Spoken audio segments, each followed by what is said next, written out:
Yeah, exactly. And it's powered by the alcohol in Australia. All right, we're back. Level Up Grappling Podcast. And look who we have, ladies and gentlemen. He has returned to threaten you all and shame you, very much like Frank Costanza did during Festivus. The Warmaster himself, Josh one and Barnett. only. He's got a bone to pick with you all, and we're going to get into that right now. But first, we have a lot of exciting things to talk about. We have the Catch Wrestling World Championships coming up, and Josh has assembled a team of superheroes to go Avengers. Catch there Avengers. and smash. So let's talk about this team, Josh, and who you have. Obviously, we're sponsoring one of the guys, our buddy Angel Verduzco. Tell us about the team and what you guys are doing over there. Well, we've got a team of 5 this year, which is great. I wanted to bring some female wrestlers as well, but we weren't able to make that happen. Plus, it's very difficult to invest in the female wrestlers for this because, as is pretty typical with most grappling and wrestling tournaments, the female divisions are always going to be the lightest. But unlike freestyle, gi, jiu-jitsu especially, and I guess now even no-gi, like the catch side of it, it's really hard to get the numbers. And to get people in the UK to show up for this. I mean, hell, last year I remember coming across, Instagram is, you're scrolling through reels, and the algorithm sends me some gal who's in a jiu-jitsu school, no-gi, and wrestling. And I immediately start commenting. I'm like, hey, do you really dig, or maybe I'm in DM'd her. I'm like, if you really dig this, if you like the wrestling portion of all this too, and the submission stuff, you're already in England, you should go and compete in this tournament. And I sent her a whole bunch of details, and she's like, wow, okay, I didn't even know this existed, Man, if it was closer, and I'm like, oh, God, this is what I hear about in the UK. Like, people won't get on a fucking car or in a train. And I'm just like, God damn. Like, you're the size of California. Yeah, Americanism is something, isn't it? I'm like, I'm in Texas. I'm like, where's this tournament?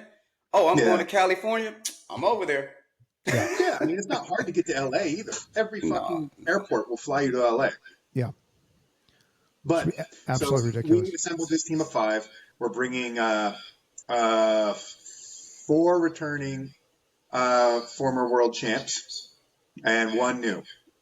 We've got coming in at 63 kilos is going to be Cody Davis. He was the LFA champ at 125 as a featherweight. He's a multiple-time catch tournament, ACWA tournament winner. He's a 2-time national championship runner-up. And he won the last summer open that we did in his division too. Dynamite kid. At 125? You said 125? Well, he's wrestling 63 kilos. Okay. Oh, okay. Which is, he's going to be, 138? Something like that? Yeah, okay. Yeah, 61.2 is 135. Yeah. Then you got the next weight class up is going to be Brett Farr, returning world champion. Hoping for his 3rd in a row, and hopefully he can capture that catch wrestling belt that they have over there. That's at 90. Then are they letting guys keep the belts this year? Only if you win 3 times in a row, then you get to keep the belt. Okay. Three consecutive? 3 consecutive? 3 consecutive wins? I don't know if it's consecutive or just 3 times. I forget. It was the cost of the belts is what it came down to. Is they're handmade by one guy, and they're just so pricey, and they take so long to produce that it was like, we can't give a belt every time. Okay. I skipped over another returning world champion, which is Jonathan Powell. He'll be our 70 kilo or 68 kilo wrestler. He beat Mike Clark, my buddy. Yeah, he beat my buddy Mike Clark. He beat Mike Clark in the finals in 2023. Yeah, that was 2022. Yeah, something like somewhere that. around there, yeah. Powell is 22. Yeah, it was 22. Yeah, it was 22. MMA. Killer. He's only gotten better, and he's so young. Then we got Brett Farr at 90. Then we've got Angel Verduzco returning at 100, going for his 3rd in a row. And then lastly, rounding out heavyweight, I wanted to bring back Michael he's got such an unusual name. Krails, who won last year for us by defeating Ben. I'm forgetting his last name. Anyways, he won by face lock in the finals, but he also beat a ADCC Europe Trials super heavyweight champ and an ADCC competitor in the semifinals, Mark McQueen. That was a good match. And we were looking to bring Krails back, but unfortunately he couldn't make it this year. I also put out some feelers through some other guys, some other high-level name dudes, and they couldn't do it as well. So when all of a sudden, you would have had Johnny Robles. I thought you would have had not this time, because that's the guy I broke my ankle with. He would have been great too. But of all things, and maybe the biggest surprise of all, is that I'll step in as a super heavyweight this year and wrestle. Woo! Maybe one more time. So are you officially planning to retire after this? Fuck, I don't know, but I am cool. At least physically. No, I tell people that too, because people think I'm like 24. I'm like, well, black don't crack. I know, man. We talked about that when we were at the tournament. You know, I tell folks I was around when Michael Jackson was black, man.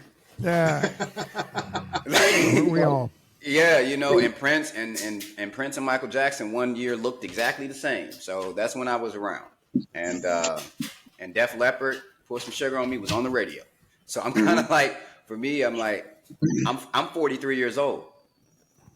Okay, should I be competing? But for the love of catch, you got to push it. You know, trying to push it. But then it's a question of getting the young guys out there, and a lot of the folks at my gym, they want youth divisions, and so they hear about you know, the Catch National, and they're just like, we're competing in wrestling, we're doing this, but can we compete? And I'm like, there's no division for it yet. But a lot of youth folks, they want to compete in catch. I have a rough outline for what a youth catch looks like. However, the one thing that will probably disappoint people is it wouldn't really involve submission for the most part. Because in my opinion, kids shouldn't be cranking their elbows in joints and choking the crap out of each other until they're at least 16. And then you could drop in different rules. And I know people will be like, oh, but what about BJJ? I'm like, that's fine. They want to do it that way. I think that it's not that important. I mean, they can go and compete in those tournaments if they want to. I just think as far as catch is concerned, and even then, it would, for the younger kids, it would resemble folk style, but I would have a slightly different rule set, meaning while folk style already exists, I would still use our point scoring and our criteria over your standard folk style. So still, no near falls. Near falls just encourage you to near fall people. They don't encourage That's exactly what everyone was asking me. Do I get near falls? I'm like, no, I don't think there's any near falls. No, and that was on purpose. That's also why you can't cut anybody either, because it just encourages you to work towards winning by points. Yep. That's why you get like those cheap tilt type stuff in NCAAs and whatever. They're just getting near falls, but they know they can't hit anyone there. Not really.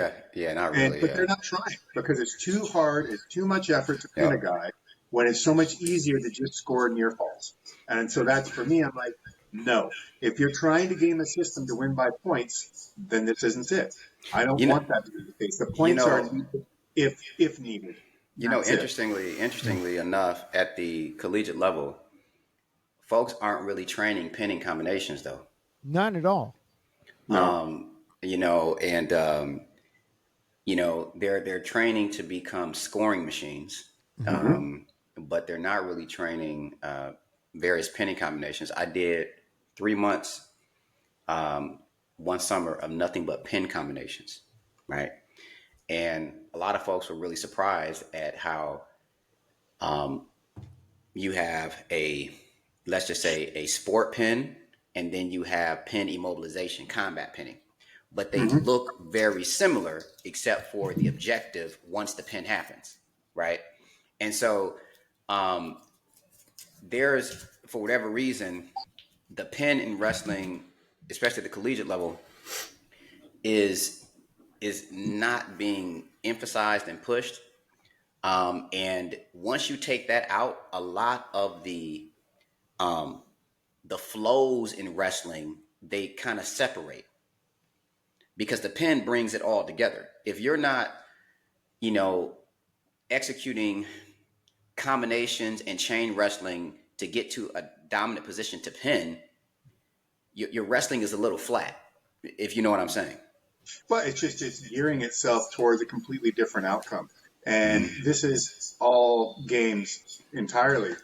With enough iterations ran of it, everyone will figure out the min-max, the minimum effort to get the maximum result. Yep, and before we even fully settled on the rule set that we have now, I ran test tournaments. I did tons of work with running scenarios with people like Victor Henry or Angel or others, and then going over how would they game this? What would they do? And then me thinking of how every competition environment I've been in, how you game systems, how rule sets can be gamed, what is the most likely area in which to be gamed, what you can do to mitigate it. You know, what can the ref do? What can you do towards the structure of the match itself? And also by adjusting the parameters of the order of importance. To me, if you have a good official on hand, it eliminates a lot of that. So, you know, with ADCC's concept of like, you can't back up, you get that -1 or what have you.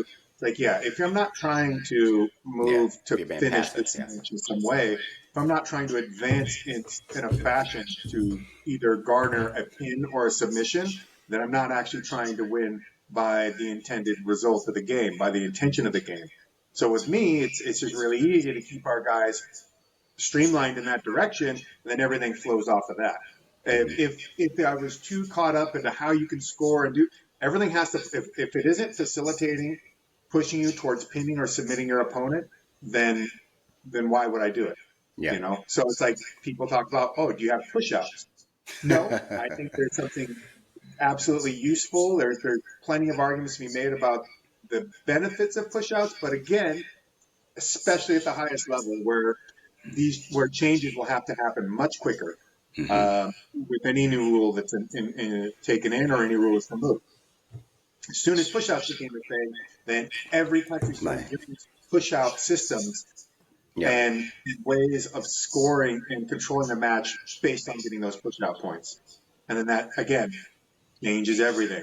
And it's more about dominating the center of the mat, scoring push-outs, hitting your shots when you've got their back to the edge. So if anything should happen, you guys are out of bounds. But you're scoring push-out, push-out, push-out. And then you can maybe get them shot clock. You can do this. And it's like, oh, well, at what point did taking that guy down and sticking him on his back come into play? Well, way farther down the line. Yep. Because why would I go and risk using as much more energy than is needed to win and maybe increasing my potential for risk, especially in a tournament where I'll have multiple matches, when I can just do this one.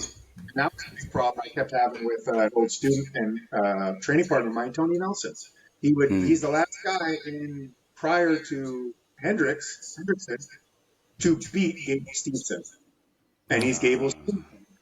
And yet he would go out there and he'd lose to Gwiz or whomever by getting stalled out, shot clock, push out point, and he'd lose like 2-1, 2-0, 1-0, 1-1 criteria. And I'm like, oh God, I hate this. I hate that this is even a way that you can win. It's clearly a game strategized to create that winning condition. And then there's no, I don't give a shit that I never actually really double-legged him or took him down or pinned him or tried. Nope, don't care. I got my criteria. Bye.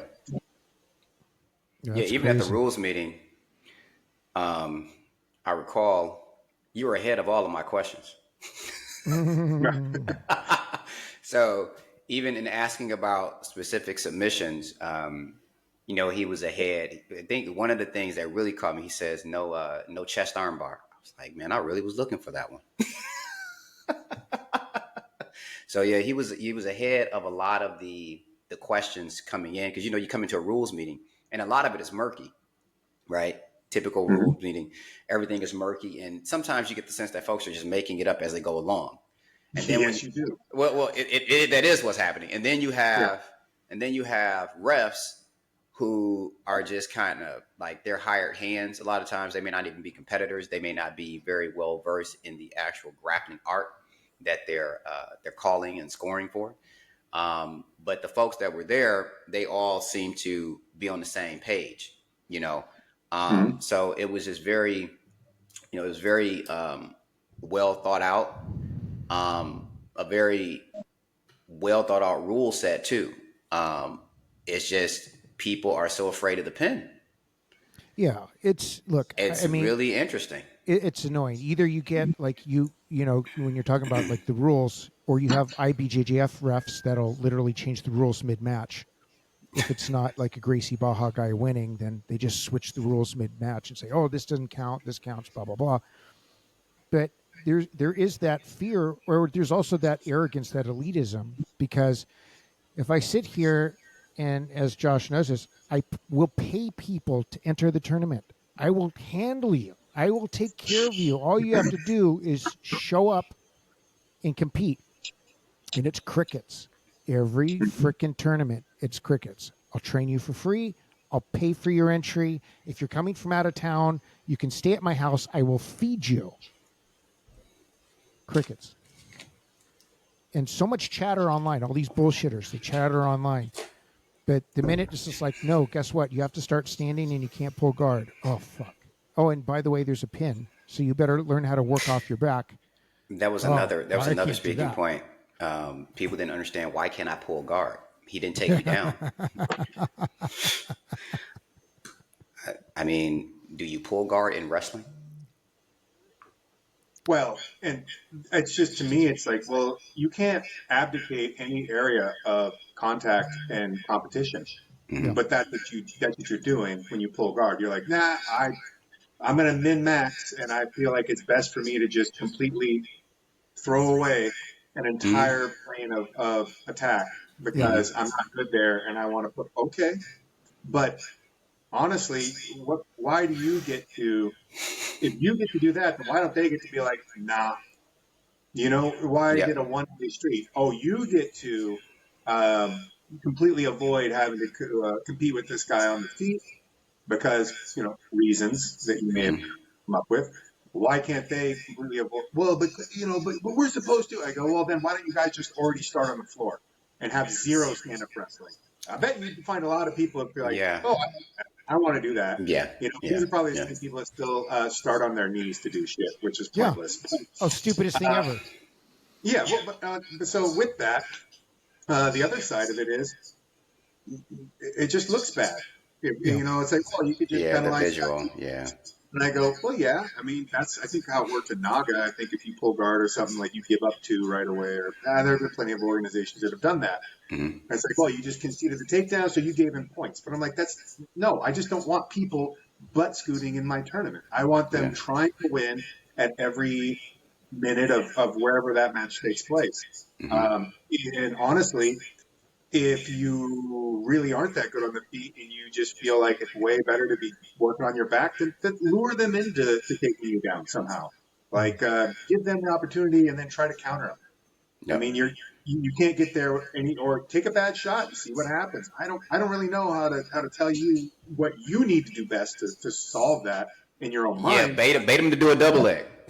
But the thing is, you know, if you end up on your back and you put them in guard, as long as you're not closing your guard and not trying to actually not trying to stop the action of the match, or you're not just constantly replacing guard and not trying to attack or sweep or reverse or escape, then you can do all your guard shit, man. You can go X guard, Z guard, octopus. You can do every kind of guard work. Just about you can do rubber guard, like all that. And I've seen as long as you're hunting for something. Yeah, as long as you're active. But retention is something completely different, because you can, you know, you get some good guard players, they can play that retention guard shit all day long. Exactly.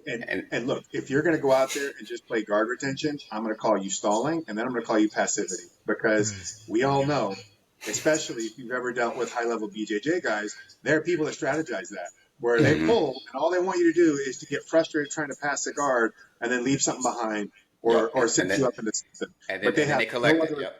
Yep. And I'm like, no, you can't.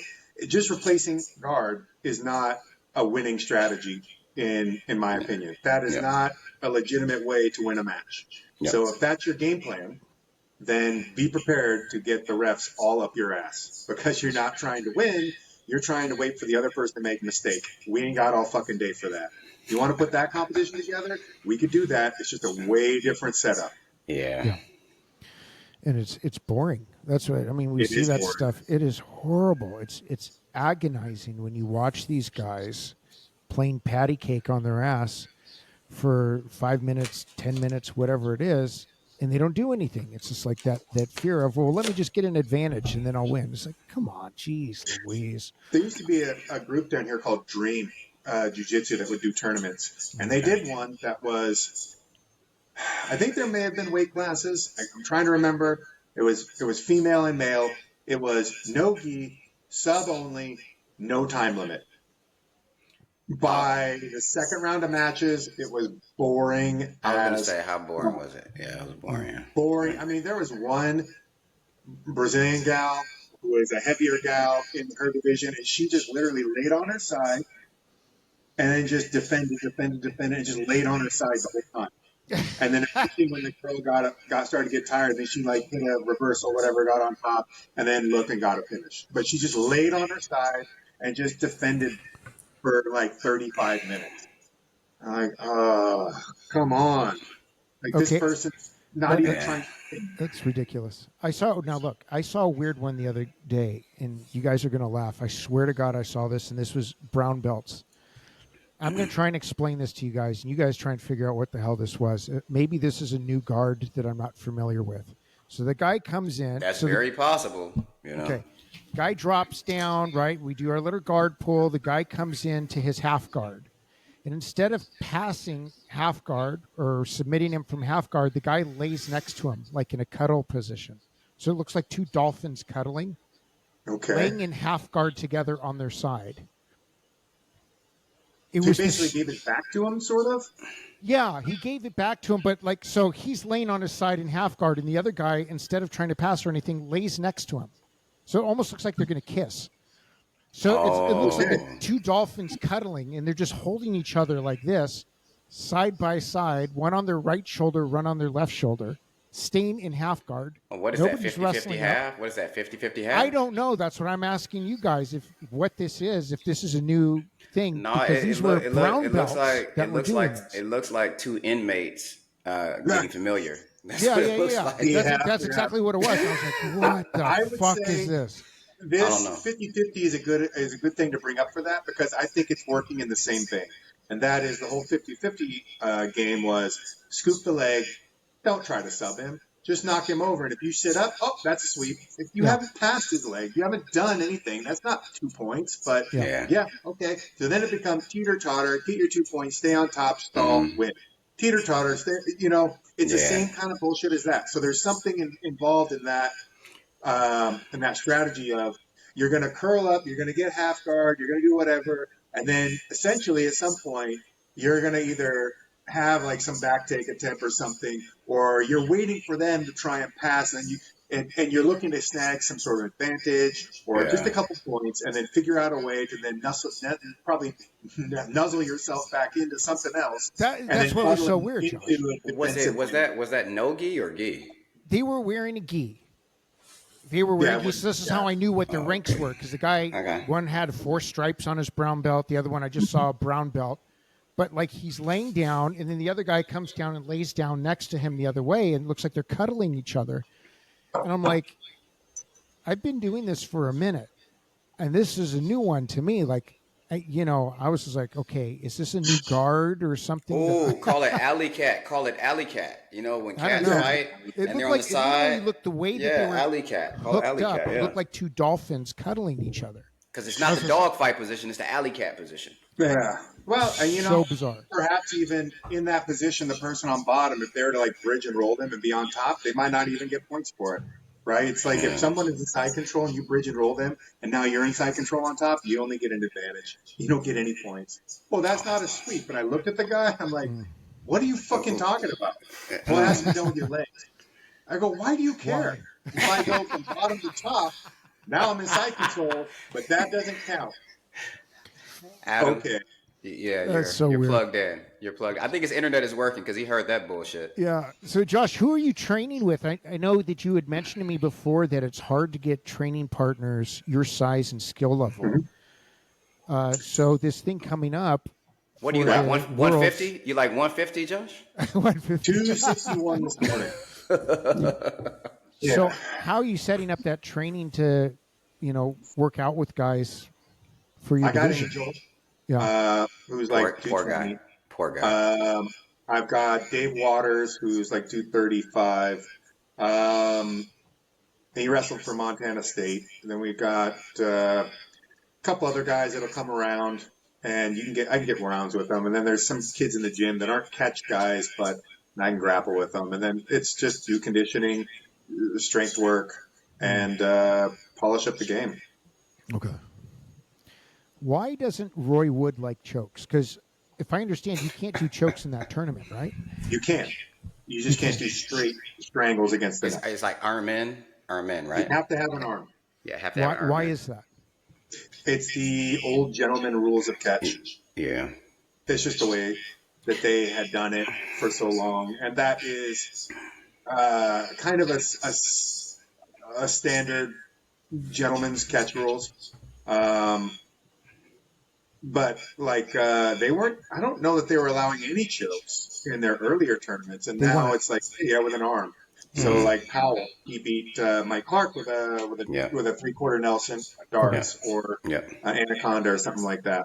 And we work on our choking game with the arm in and all that. We don't want to leave any stone unturned. Although ACWA, you can any kind of choke you want to use. Right. Yeah, I appreciate that because when you reffed my match, that guy tried to knock my teeth out. I mean, yeah, I'm not surprised. Yeah, I was like, he kind of pissed me off.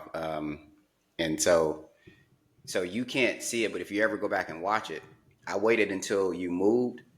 And so when I stuffed him, I stuffed his nose and everything to the mat to bust him up. Good.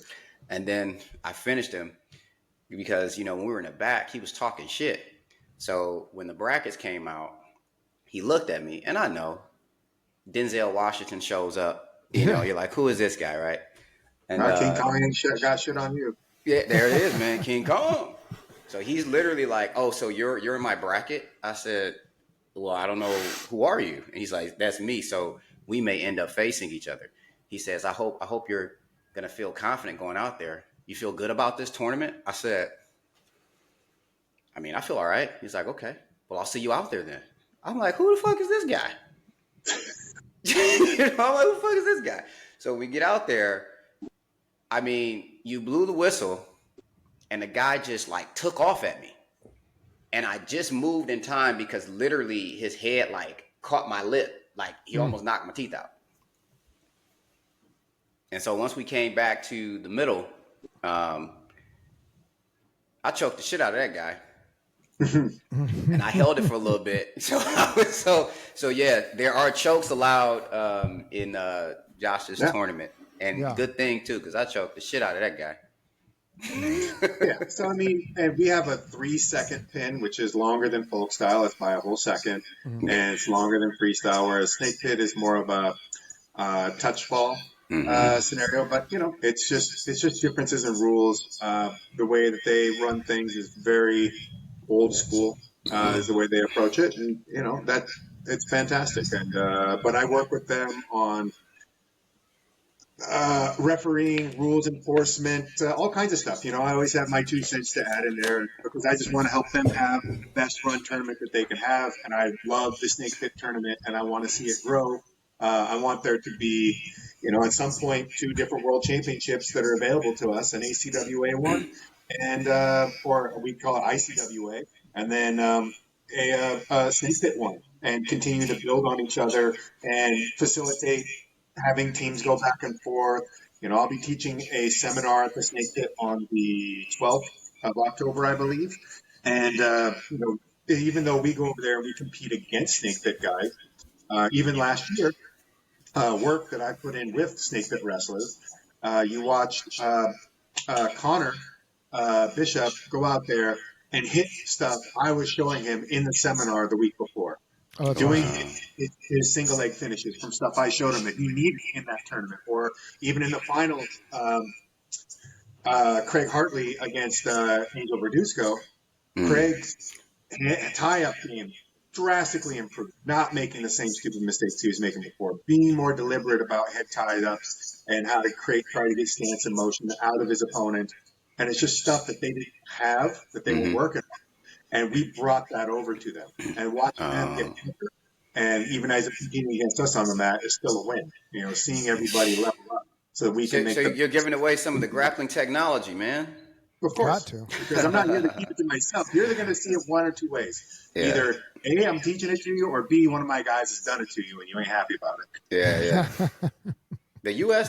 guys have gone over and won both years, right?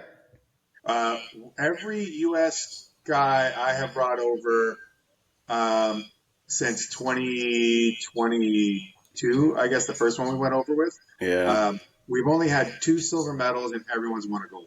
Wow. And then there was also guys that like Hunter Higgins. Yes. So, he just said he was randomly over there and he was looking for something to do and he hopped in. So there were like U.S. guys that just popped in and, they did pretty well too. So it makes me wonder, because obviously the U.S., we have a pretty well built out wrestling culture. I guess how widely practiced is like freestyle over in the UK? It isn't. And that's another reason for why I like to try and do what I can to help the snake pit in any way possible, because this is also another avenue for British freestylers to get more time on the mats. I know it is not the same system, but it would only make them better wrestlers. Not to mention have catch guys that maybe now want to go and compete in freestyle. Either way, you have this device within the tournament, and the snake pit itself is helping build up English and UK wrestling as a whole. Yeah. And then you have, American wrestlers coming over and helping be a part of this thing. And I just would like to see this. Roy spent a lot of time actually developing amateurs for years. Is that right? Okay. He ran into troubles with the association over there of their amateur wrestling. And even them using like the excuse like, well, what's Roy got to do with any of this? He's a pro. So how could he? It's like, oh God, you idiots. You need all of each other to be out there helping build up what you have, which isn't very much. And, there's probably a whole untapped populace that would wrestle if you just could get to them.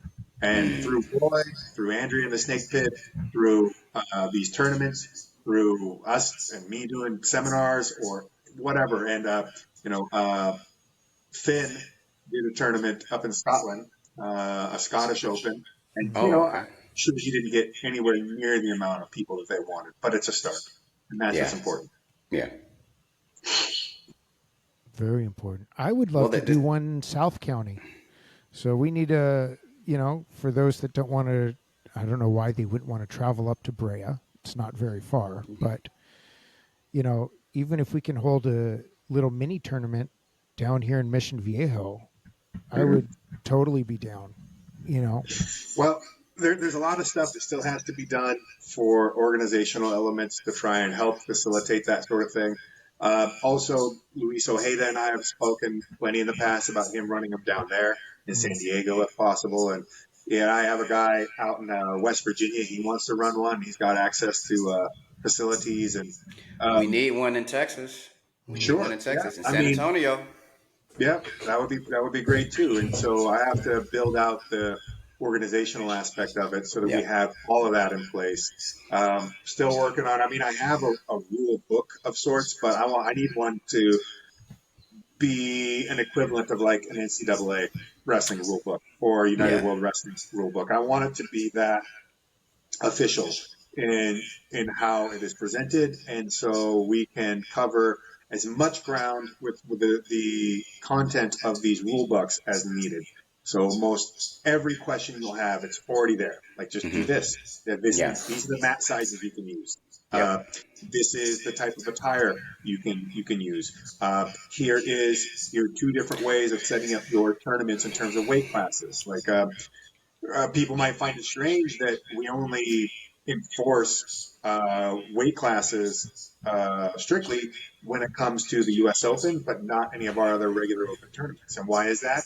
Because if I set weight classes and I strictly enforce them, we'll have divisions that don't exist. We'll have ones with one guy. It'll just be all over the place. And because it's so difficult as it is to get enough people to compete in these, I just say it's just a pool. You show up, I weigh you on the day, and we'll put the weight division together based on your closest other fellow competitors. And I'll just make brackets that way, which always ensures much bigger brackets and more action on the mats for the wrestlers. So what usually is the range? So is it like a 5 pound, 7 pound, or? It just depends on who's there and what those weights are. Sometimes it's 10 to 12 pounds. Who knows? But it just depends on how many we have and how we can divvy them up. I mean, it'd be just my luck. Everybody 260 when I show up. and I'm gonna look at you, Josh, and you're gonna be like. A lot of times, the biggest weight class has been heavyweight. Like, one time we did a tournament, and the one full, like, 12-guy, we had a 12-guy bracket of all heavyweights one time. It was great. But I'm sure it's just because big dudes follow me. They're like, hey, big guy, doing another big guy thing. We should go over there and be big guys. But we had, like, a gal show up who was really new, but she was like 250 pounds. So I went, well, our only other girl is the closest one, was like 150. I'm like, I can't do that. So I ended up putting her in the 180-pound men's division. And she didn't get hurt or nothing like that. She had a good time. She got on the mats. But, when you have anomalies, you have to have a little bit of flexibility to make the adjustments, especially, we can't sit back and expect to be the U.S. Open of Freestyle or the NCAA Division I tournament, or let's just say even like an IBJJF Pan Am, which is not the same as the Worlds, but we're not going to get the numbers. So we got to make sure that we create the best tournament we can, and we have to allow ourselves some leeway at which to adjust that. And I would love to get to the point where, I have part of my initial construct of the rules too also involved red and blue shorts that are reversible. Yeah. Oh, that's cool. Yeah. So, that way, like combat wrestling would do. Yeah. And, and then blood rags and all that stuff. So, I mean, I do a lot from doing international freestyle and Greco style wrestling, competing obviously in MMA, although, not a lot of that necessarily transfers over. And then competing in folk style in high school. And, when I did freestyle and Greco, it was 1 5-minute round. We didn't have any rounds. Which is an old school set. And then obviously we had all these different iterations since then. And being a guy who watched his athletes go through 3 2-2s or then 2 3s and then the push outs and then all this different stuff, and seeing how that affected all the guys that I would work with or the tournaments I would go to, and then taking all that knowledge, having competed and having athletes compete in IBJJF, be it gi and no gi, and then drawing from all these experiences and then just putting these systems together as best as possible. And, one of the biggest struggles is actually not even things like that. It is the advent of the paid amateur tournament, I'll call it. Like, you get different BJJ competitions where they will pay you or let you sell tickets. And so now everybody thinks they're a professional when they're just like a blue belt nobody or whatever, or some purple belt who's never really done anything. And I compete and fight to win or some other thing. And it's like, well, if I'm not getting paid, I ain't doing this. It's like, if someone said you can go to the Olympics if you won this, would you do it? Well, yeah. Well, that would be free too, stupid. Like, you're not getting paid for that either. But you think that's cool because the prestige, the name, but my tournament doesn't have as much name as that, so therefore it's not worth your time. Well, it just shows you that you're not really out there to compete. You're not really truly out there to see who you are. You're really just out there to try and gather the most amount of notoriety for the least amount of effort. Although I will say, like I've told people, there are very high level wrestlers that show up to this tournament. There have been Olympians that have popped in. There have been multi-time national champions. Many of them I knew. So when I showed up, I'm like, what the heck are you doing here? Yeah, I heard about this catch stuff. I'm like, I don't know how you got here, but I'm happy you're here. Yeah, we've had So, ADPC guys show up and compete in our tournaments. We've yeah. had dudes who are in CJI compete in our Mm-hmm. tournaments. Yeah. Yep. So I guess the and this is one of the great misconceptions I think we need to dispel about your tournament, Josh, is that they think it's just a bunch of quasi-skilled grapplers with wrestling shoes showing up, wrestling under the guise of, oh, this is a catch wrestling tournament. No, there Yeah. are high-level grapplers and wrestlers that come compete under a catch rule set. Yeah. Yes, and they come from all walks, Yep. all shapes, sizes, disciplines. Like I said, we've had guys who competed in CJI and competed in the Abu Dhabi trials and Abu Dhabi itself. We just had Adapt Deshazier was in the last one. He just won the Bill. He had won the Bill Farrell earlier that year. He's an international level freestyle guy. He actually beat Cody Davis in the finals of the second U.S. Open. So, I mean, you got Cody Davis versus Adapt Deshazier. That's the finals. Like, you're either fighting, you're going to wrestle an international level, high level freestyle guy who also knows submission, or you're going to go against the former LFA featherweight champ. So, I mean, you're not getting out of there. Yeah, you have multi-time All-Americans showing up. Right. I mean, the thing is, I know a lot of these guys. So, yeah. And they're out there. They're serious business. And you will get hobbyists. We had guys from the New Japan Pro Wrestling Dojo. And one of those dudes, I think he took third or fourth. Like, he All-American. So, I mean, you're like, oh, well, pro wrestlers are going to show up. Yeah, well, this pro wrestler over here might beat the hell out of you. You know? I mean, there's all kinds of guys. You have people that competed in UFC. We have people that done all kinds of stuff. But that's another thing I think that scares people is that we don't have experience divisions. This is a wrestling tournament. You get on the mat, you wrestle who's ever there. That is very true. So I had the year that I came, I was talking with my guys, and they're like, "Hey, man, we want to go." I said, "How much do you weigh?" They said, "I weigh 154." I'm like, "Okay." And then they looked at me and said, "What's wrong?" I said, "Well, it's not separated by experience or rank or anything. So it's you weigh in and you're in the bracket." And so one of my students said, "So I'll be going against you?" I said, "Yeah." I said, "So either you drop or I drop." And so oddly enough, I came to compete at 154, but I weighed 1 pound over the lower division, which was like what, 140? Was it? I don't know off the top of my head. 142. Yeah, I think it was like 142 or something like that. So I was severely dehydrated, and I was pissed off because I looked small as shit, and I'm supposed to be 154. So, but that's another concern that folks had is, well, is it fair for me to show up at 154 and be in the bracket with other experienced guys? And, from my standpoint, it's like, well, that's the nature of wrestling.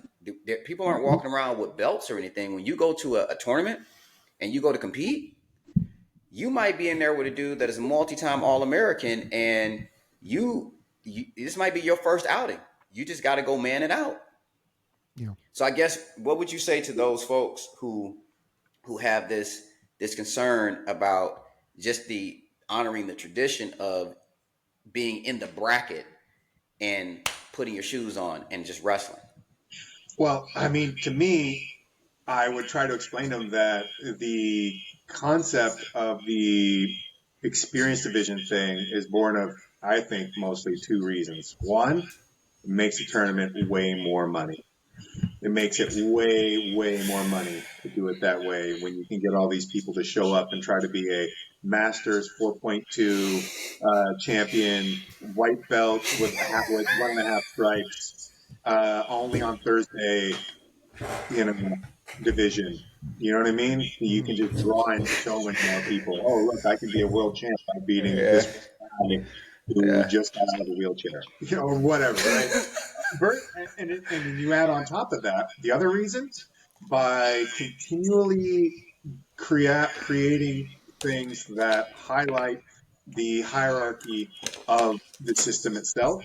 So therefore, it puts far more importance and spotlight on being a black belt than anything else, and encouraging and driving you to try and earn your way into that black belt division, and then pay a ludicrous amount of money now to now have them recognize that your black belt is, yes, truly legitimate by our standards and your ranking. And, I'm sorry I did that I showed up late notice, past registration, and beat all the Brazilians and everybody in the no-gi worlds. And then the whole IBJ said, well, who said Josh Barnett was a black belt? Why is he getting you know what? You know what? I have a guy down here that I trained. He's competed in jiu-jitsu. So here's the funny part. We're number 2 in jiu-jitsu because we've won pretty much everything in jiu-jitsu. And we don't do jiu-jitsu. We just do catch. And so I have a guy, Johnny Moreno. We call him Bravo. He literally has the hairstyle of Johnny Bravo. Johnny Bravo. But he's Indonesian, which makes it even funnier, right? Right. So he's Indonesian, but he's got and so he saw an IBJJF tournament and he wanted to register. Mm-hmm. Now he's beat brown belts, black belts, he's beat them all. And he's like, oh, I'm going to go register for this. Mm-hmm. And he says, they come back and they say, well, you don't have a verified rank. You don't have a black belt in this, that, and the other. So the conversation that ensued in our gym was like, so there was this Josh Barnett rule.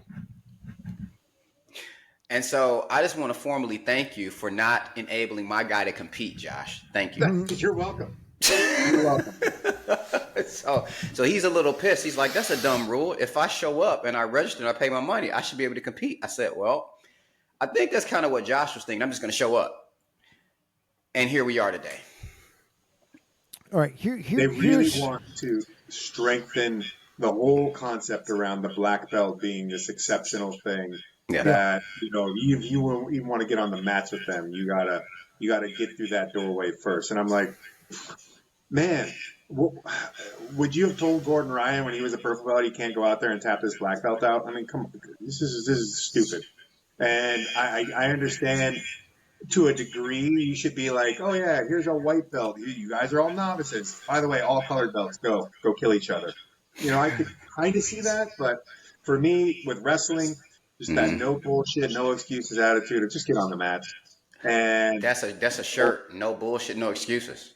Yeah. Well, and look, what do you think it would be like to actually have a chance to put hands on an Olympian? I mean, he's probably gonna thrash you and kill you, but. When is that going to happen? Yeah, I've done it. I know I always say this. I will never claim to be the best guy in the world at anything, but I've had my ass beaten by the best in the world.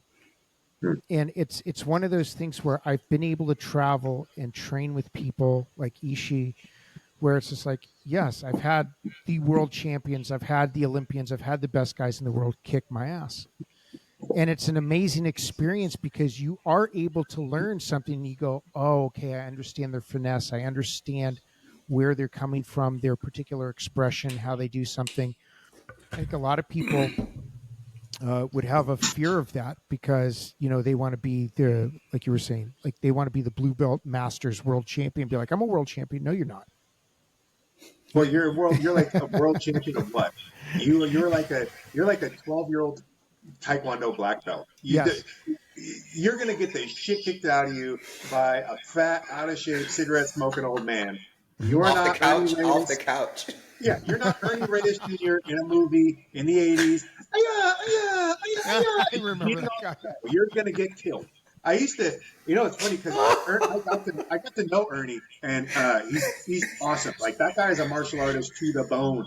Doesn't matter if you can show him grappling or if you guys want to go over kicking skills or whatever. Like Reyes Jr., down, loves it, loves all of it. Good pad holder, great guy, humble, loves MMA. His dad, Ernie Sr., awesome. I taught a seminar there at Ernie Sr.'s place one time. Great people, but at the same, but when I was a kid, I hated little kid black belts. I was like, I kick the crap out of you. Like, I'm your age. I don't do any of this. And then, or it's just like you'd see him on a movie screen, like you wouldn't beat up that grown man. He'd stomp on you. He would wedgie you and throw you through a window. Like you get out of here. Even if there's not a window around, they will find a window. Yeah, You find know? one. He'll flatter you until he sees one sufficient enough to throw you through it. I mean, it's like you think your little fucking 7-year-old sidekick's gonna stop a 180-pound, 5'11" grown man with a beer bottle in his hand and a That's hangover? pissed off. No. That's pissed off. That's pissed off too. Yeah, okay. Yeah. We're gonna get He's shadow like, banned "I got- again. he's We're like, gonna get shadow banned again here, Brian. Yeah. People are gonna listen to this All right, well, episode. yeah, well, here. Of course, but what else is new? We got in trouble last week for saying when I made that post, wrestling wins fights, jiu-jitsu doesn't, change our minds. Then everybody's freaking out, blah blah blah blah blah. But it gets down to, here's the question for you, Josh. Here's the $1 million question: what is jiu-jitsu? Well, We don't know. I mean, They just take from everybody. So, but what is? Everybody wants to claim it's jiu-jitsu, but what actually is jiu-jitsu anymore? Well, I guess you could approach it from a few different ways. I mean, you could go with the bog standard. It is a Japanese grappling martial art developed in, medieval Japan that has gone through the ages, changing and adapting and adding sport rule sets and so on and so forth. And then there's a tree that you could say from that branches to judo and other things. Mm-hmm. You could also call it just a grappling style of martial art, but then you kind of need the structure of the rule set and the uniform to define it. So when it comes to, say, even ranking people in BJJ or jiu-jitsu, I won't do it if it doesn't involve the gi. So I've had plenty of people that, they're killer no-gi guys are like, if your gi skills don't match up to what I think is commensurate with the belt level that you would like to be at, then I won't give it to you. And I don't care if without the gi, you could smoke all those guys at a similar belt level. That's not the point. It's not about whether you can beat them. It's about whether or not you have the knowledge that is whatever that instructor considers sufficient to call yourself that grade. That grade being one of many on the way to. Essentially, I look at black belt as being this definition I got from one of my first judo coaches. I'm trying to remember his last name. Maybe it'll come to me. Anyways, him and his brother, they were fantastic at the Budokan Dojo in Seattle. And Terada, maybe? Calvin Terada. He told me, he goes, black belt just means that you are now a master at all the basics. And then from there on out, it only improves from there. And so I kind of look at black belt as being the all-encompassing, mastered understanding of the basics enough to employ those skills and teach those skills and notice and comment upon those skills as well, to give valid critique and commentary.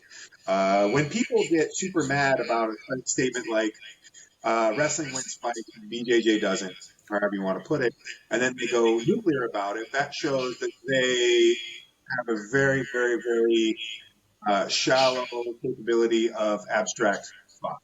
They just immediately saw the bait and hammered it. Instead of the bait. Did you catch that Josh Barnett flyover? Yeah. It's like they he knows what I'm doing. No blinking, no, just right over like the bait. They catch the bait. Yeah, Greg Jones, the world's greatest. Oh my fucking god! Greatest. He once put out this thing. He's like, "Oh, catch wrestling's not real. Change my mind." Or he said some shit out there. And people started, and people tried to. I'm like, "What are you talking about? I'm not trying to get into this nonsense. He's just fucking with you idiots. He's getting you to roll into this, and then he'll talk shit about Sambo or something else. And he's just getting you guys to fight. You know what? It's funny because so not only are you responsible for the Josh Barnett rule in IBJJF, you're literally responsible for the Just Stand Up movement. Because and I told people that because they were like, one day Craig Jones woke up And all of a sudden, he was like, I bullshit you not. I watched it and I was just sitting here like, my fucking brain is turning to soup right now. He's like, I was sitting here and it's like, after 15 years of jiu-jitsu, I realized that most of jiu-jitsu can be just negated if you stand up. And then I'm Yep. like, because this was, I think, when Volk was getting ready for to fight Islam. And you had been down training with B Team, where you had been down there and y'all were rolling and everything. Yeah, he said And I learned it from Josh. And he said, I learned it from Josh Barnett. I said, Josh, just stay your ass at home, man. Like, God damn. I said, I was down there for Josh Barnett Bloodsport. you gotta which stay at one home, was it? man. Eight or something like that. We were doing the show. WrestleMania was in town. Was that it, or was I there for Rogan? No, it was. All this was all coincided all at once. So I got into Austin early, and then we went and jumped over to Dallas for WrestleMania week and the show for Bloodsport. But I'm like, all right, I'm going to stop in. Hey, what's up, Greg? Can I drop in? Yeah. So we rolled around a little bit, and I just, from the very first touch, I'm like, I'm just here to steal all your shit. That's it. I'm just going to steal all your moves. I'm just here to steal your stuff. And he's just laughing. And we fucked around, and, we're rolling and going after stuff. Nothing hard. Although there is a guy on the internet who wrote like a commentary video where he's just like dogging on me the whole time, saying Oh I'm trying. yeah. I saw that. I'm It's just like, hilarious. oh, what a fucking idiot. Like, I'm not trying to hurt Craig in any way, shape, or form. Yeah, We're not even really going for it. I mean, Yeah. if we caught something, we catch it, but otherwise we're just rolling. Yeah, And I'm just just rolling. around trying to learn and feel, what is Craig doing? How is his game operating? What is his, and we're going over this different stuff, and it came around like, me giving my backup and whatever, and then not being able to capture it. And I just said to him, I go, I'll give up my back all day long, because to me, it's not giving it up, because unless I sit still, am I really in trouble? If I keep hustling, I know exactly where you're going to go. I know which is going to come in first. I know what's good. I'm already ahead. You know all the contact points, so it's kind of like. And so I just said, look, if while I'm down here, if I don't like what's going on, I'll just stand up. Just stand up. And that's exactly. Yeah. He did a whole video on it afterwards. So then imagine, I got people coming into my gym, right? And they're like, hey, you know about this Craig Jones guy? I'm like, I know of him. Why? There's some of the stuff that you teach in Catch. A lot of this stuff, he's talking about a lot of similar stuff. I'm like, what do you mean? Well, he says you can just stand up like you say. I say, okay. So that was the first instance. Then the next thing was, we're learning. I bought the Craig Jones DVD, and, it's this whole thing called Power Rides. What do you know about rides, coach? I'm like, what do I know about? I said, fucking Josh, bro. I said, God damn. I'm like. I mean, Craig is really smart. I mean, we know he's a great Aussie, so I don't know why anybody tries to ever get into a shit talking contest with him. No, you can't win. And then he'll show up to the discussion in a Speedo, and now you're really fucked at that point. No, Aussies are going to kill you and taking the piss every single day. But he's really smart. He's a great training partner. Everyone saw the last video of us just rolling around and stuff, and I went in there. I'm like, I'll kind of give you a Gable-ish look, and then maybe the next go I'll throw a little bit more like diverse attacks like I might do, but I'll try and just maintain staying on top for you. And, I'm there to help him prep for his match, but at the same time, people are seeing the video of us rolling like, oh, what's that like? What's that like? I've known him for years. He's an incredibly great training partner. He's smart, well-intentioned, deliberate, listens. He's very communicative. He's great. And that's why he's as good as he is, because he will do that. He will take that time to figure stuff out. He has a good mental model in his head about how he's approaching things. And when I can ask him stuff about why he chooses this or that or this placement, when I'm seeing him doing this thing, you're putting your elbow this way. And he's like, yeah, okay, yeah. No, that's exactly that. And then I'm using it to do this and create a gap here to exploit this way or that way. He's fantastic, and I like Craig a lot, and I think he's probably undervalued in his ability to coach and train people to some degree. I know that with the stuff Volk, and obviously B Team as a whole has gotten a great reputation. And like I said, his work with Volk, I think, even really kind of highlighted his ability to teach. But B Team, is an example of his ability to teach, to train. But I think that was seen with less effect because of how all of those characters in the main roster, what we would call B team, were Yeah. already highly qualified, really Right. capable guys themselves. But to see them continually make improvements, that to me is actually a really strong indicator of the teaching environment because uh, often when a guy hits a certain um, level of success, that's when it's harder to get them to get anything new in their system because they don't want to deviate from where they've already been. And I think that's where, going back to the question of, what is jujitsu? Um, just in the stand in the space of martial arts, right? Typically, a martial art is codified, Yeah. and but jujitsu's codification seems to be um, this forward movement, and it almost has what I would say um, a a mindset of grafting onto itself Mm-hmm. any and everything, but it still will call it jujitsu once it grabs it. So it's kind of an open border grappling system. If I had to I describe get it what as you're getting anything. at there, and I'll tell you my rationale as to why that is.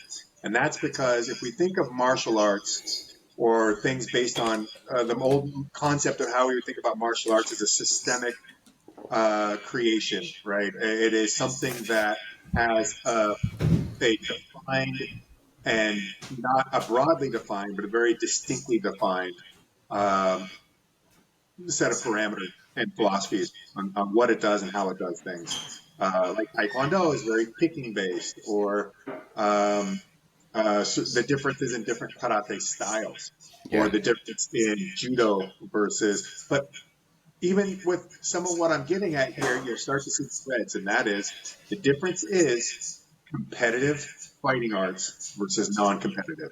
The non-competitive will be as systematized until your brain falls out. Yeah. The competitive ones though are basically all influenced most of all by the rules of the competition. Mm-hmm. And with that, you get this broad ability to expand out there to graft in things that, as long as it fits within the rule set and what Yeah. is applicable within that rule set, all game, all game. And that's the thing that Mm-hmm. changes BJJ, jiu-jitsu, judo, wrestling, catch wrestling. Yep. We're really more defined by the parameters of our competition environment than anything else. And that's because we want to go out there and succeed within those parameters. And then Mm-hmm. outside of that, we can make adjustments and fine tune. That's part of the reason why almost all of the guys that I trained who are catch guys, they were all trained to fight, not to do Yep. competitions because those didn't really exist. They're all fighter based. So some guys will have different strengths and weaknesses, but a lot of them, Victor Henry's a catch wrestler, but he's out there striking and beating the crap out of people in the feet most of the time. But his last match against a high level BJJ black belt guy, he was beating him in grappling exchanges. But still the point was to beat him within the confines of that MMA fight. And you needed all those skills. And he is a very competent grappler himself, but even still, it was our striking especially, which was where we leaned on to score the most against our opponent, because we felt that would be our strongest asset. And Yeah. It definitely has like the feature of iPhone updates. yes, yeah, and you can't blame that. And if anything, I like that that's the case because it constantly forces the hardcore, like you could say myopic BJJ type of guy, especially on the instructor side, to have to admit that perhaps there Mm. are more than one way to skin a cat, so to speak, that there are Yeah. different approaches, and those approaches may actually end up being the approach within your specific competition sport, like heel hooks now and BJJ at the black belt level, or other different games that have popped up that no one had ever considered before. And then someone started going out there, different teams started going out there and implementing them, and then they had to sit back and, with MMA, all Mm-hmm. of the and from the jiu-jitsu side, had to learn how to wrestle. It wasn't even that they had to learn how to strike. They needed to learn how to wrestle first, because that was going to get them the most juice for the squeeze, because they were already capable on the ground with their submission skills and with their ability to grapple with an opponent from whatever background that person may have come from. And then, but if you couldn't put the fight on the ground, or if they decided, nah, I'm not going to get in your guard, stand up, you couldn't employ your skills. So by bringing in the Daryl Golars back in the day to Brazilian top team down in Brazil, and these other American wrestlers, and then as BJJ schools spread out across the U.S., drawing in ex-wrestlers and current wrestlers and what have you, and this all being integrated with things. And then, you know, Alianse back in the day, you know, seeing guys at ADCC, like I'm watching Leo Vieira versus Shaolin, and I talked to Leo and I go, where did you wrestle at? Where did you train? He goes, I used to do jiu-jitsu. I'm like, well, wherever you're doing jiu-jitsu, they're teaching you a shit ton of wrestling. A lot of wrestling, yeah. Do that kind of shit without wrestling training. And it's just, as you look at it now, there's actually even quite a few of the BJJ community as a percentage that will admit that BJJ now has tons of catch wrestling stuff in it too, has catch moves that BJJ or jiu-jitsu, especially in the no-gi side, has started adopting and bringing in all these different concepts. Wait, Josh, you're responsible for a part of that too, because you did. so everyone, listen, world, listen. He's responsible for a lot of this. Okay, so even with the import, because I remember back in 02, 03, when Eddie Bravo was doing rubber guard. Okay. Mm-hmm. Now, in the jiu-jitsu world, leg locks were taboo and all this stuff. And you know, catch guys and jiu-jitsu guys didn't have beef back in 2000, 2003. We didn't have any beef, really. You know what I mean? People, we could train.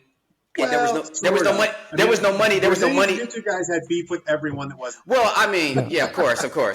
I mean, because obviously jiu-jitsu was based on honor and integrity. So, you know, you walking in the gym, you know how that went.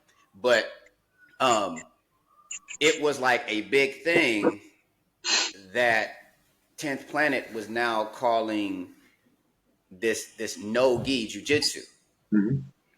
It was like a huge thing. And it was even more problematic that folks were experimenting with leg locks and saying it was jiu-jitsu back in 2001, 2002, right? Because back then I was getting Henry Matamoros. Do you remember Henry Matamoros? I was getting him ready for fights. John Friedland. I was getting all those guys ready for fights. Omar Chowdhury, getting him ready for it. Henry is a Peruvian, Colombian, Costa Rican. Ecuador? That's right. He was a non-Brazilian BJJ black belt. Yeah, under Hickson. It was unheard of under Hickson. Yeah, and so he and I had a lot of fights in the gym. Sometimes I don't know if sometimes they were personal. I mean, they were real. Sometimes it was personal. Sometimes they were friendly. But that's just how we trained back in the day, you know. And then afterwards, I would go and, you know, get Starbucks and he would smoke weed. That's just how it was. Okay. You know, that's how it was back in the day. But folks don't know that a lot of the import of catch wrestling sequences that came through the no-gi side and then went into, 10th Planet and then went into no-gi, those came through you guys as well.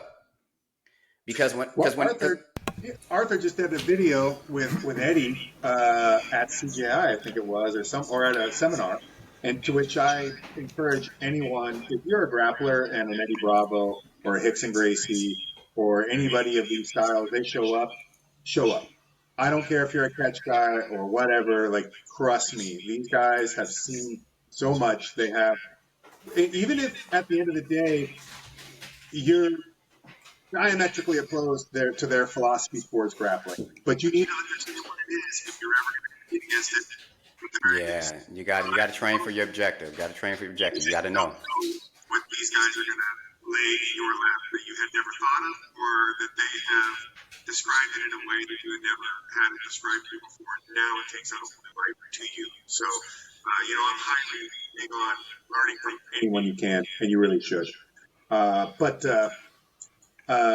Yeah, back in the day, in like the mid 2000s, and Eddie was talking to Arthur Fantastic, and Eddie's like, yeah, all of our early leg lock stuff all came from Josh Barnett. That's awesome. through guys he was teaching, through guys that were being taught by them. So Yeah, Victor, so because even when I started encountering like 10th Planet guys, they would have a sequence, but they wouldn't have the whole sequence. So they would have what you would call the 50-50 switch to the saddle, mm-hmm. to the kickover, to the knee bar transition, up to the step over toe hold, right? They would have like that piece, but then they wouldn't have the sit reversal up to the half Boston. Like they wouldn't have like certain things.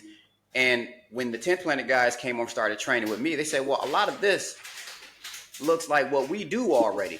And I said, yeah, I think so. You know the history of your organization, right? So I had to talk about you again. Say, so there's this guy named Josh Barnett, and they didn't even know the history. Well, and that just goes to show you that Eddie Bravo was about trying to bring in what he felt was going to make his guys and his system as good as it could be. And if you see where 10th Planet is today versus where it started, Oh there's yeah. been a dramatic increase in things of the leg locks and in different strategies. But this didn't come um, because Eddie wanted to abandon any of his earlier ideas, or that he doesn't think rubber guard works anymore or anything like that. No, he totally still backs on it. He still is big on rubber guard. He's big on his concepts and his Is he fundamentals. still flexible like that, man? I don't think he's No. flexible like that anymore. I mean, hey, look, none of us can get away from age. Uh, Did you, but uh, but Eddie started drawing on a bunch of stuff from Eddie Cummings when that kind of system was coming around, and then obviously then it became Donaher's thing after Donaher kind of absorbed it from Eddie and then went from there. And with Donaher's coaching and his guys, then these dudes are out there like just crushing it. And a lot of that was happening in EBI. So of course, Eddie, he's smart. He's seeing what's happening and he's not dumb. He's understanding the mechanics, and then you give him a little bit of an inch and he will stretch that into a mile. And he figures it out. He starts creating his own stuff. And hell, even in like 2008, 2000, even 10, I'd watch Eddie roll with someone and I'd watch other people. And I remember one time I said to Eddie, I don't think he quite understood where I was coming from on it, but I said, you know what's interesting? None of your guys roll like you anymore. And he was like, I go, no one rolls like you. Like you have a completely different setup. I mean, the way your approach is, and he was like, he got a little defensive, or more like not defensive in an angry sense, but I think it was more a little confusion. But basically what I was trying to say was that Eddie's, uh, his initial conceptual basis on 10th Planet still lives in him, especially, and that was the right, He is his 10th Planet. Yeah. his specific approach. But like some of the rubber guard stuff that he was still doing at that time, almost nobody else in his system was really doing anymore because they were doing something different now. But it's still related from Eddie's journey and how Eddie Yeah. did a really good job. I mean, Eddie is captain. Don't get me wrong, or I should say he's Grand Poobah. Grand Poobah, that's right. But he distributes a lot of that upper echelon leadership stuff across a wider net so that these little cells can then develop and develop and develop and develop independently and then come together and then spread all of what they have created, and either it'll fail or it'll succeed or it'll be something to put on the back burner. It's been great for a developmental process for what they do. And that's why 10th Planet has been able to be as successful as they have with, especially within the no-gi game. Yeah, they're very successful. as an academic, I wish, and as somebody that's a black belt, a multiple style black belt, I just wish people would give credit where credit is due. I have never been able in all my years to do papers or do anything without citing my sources.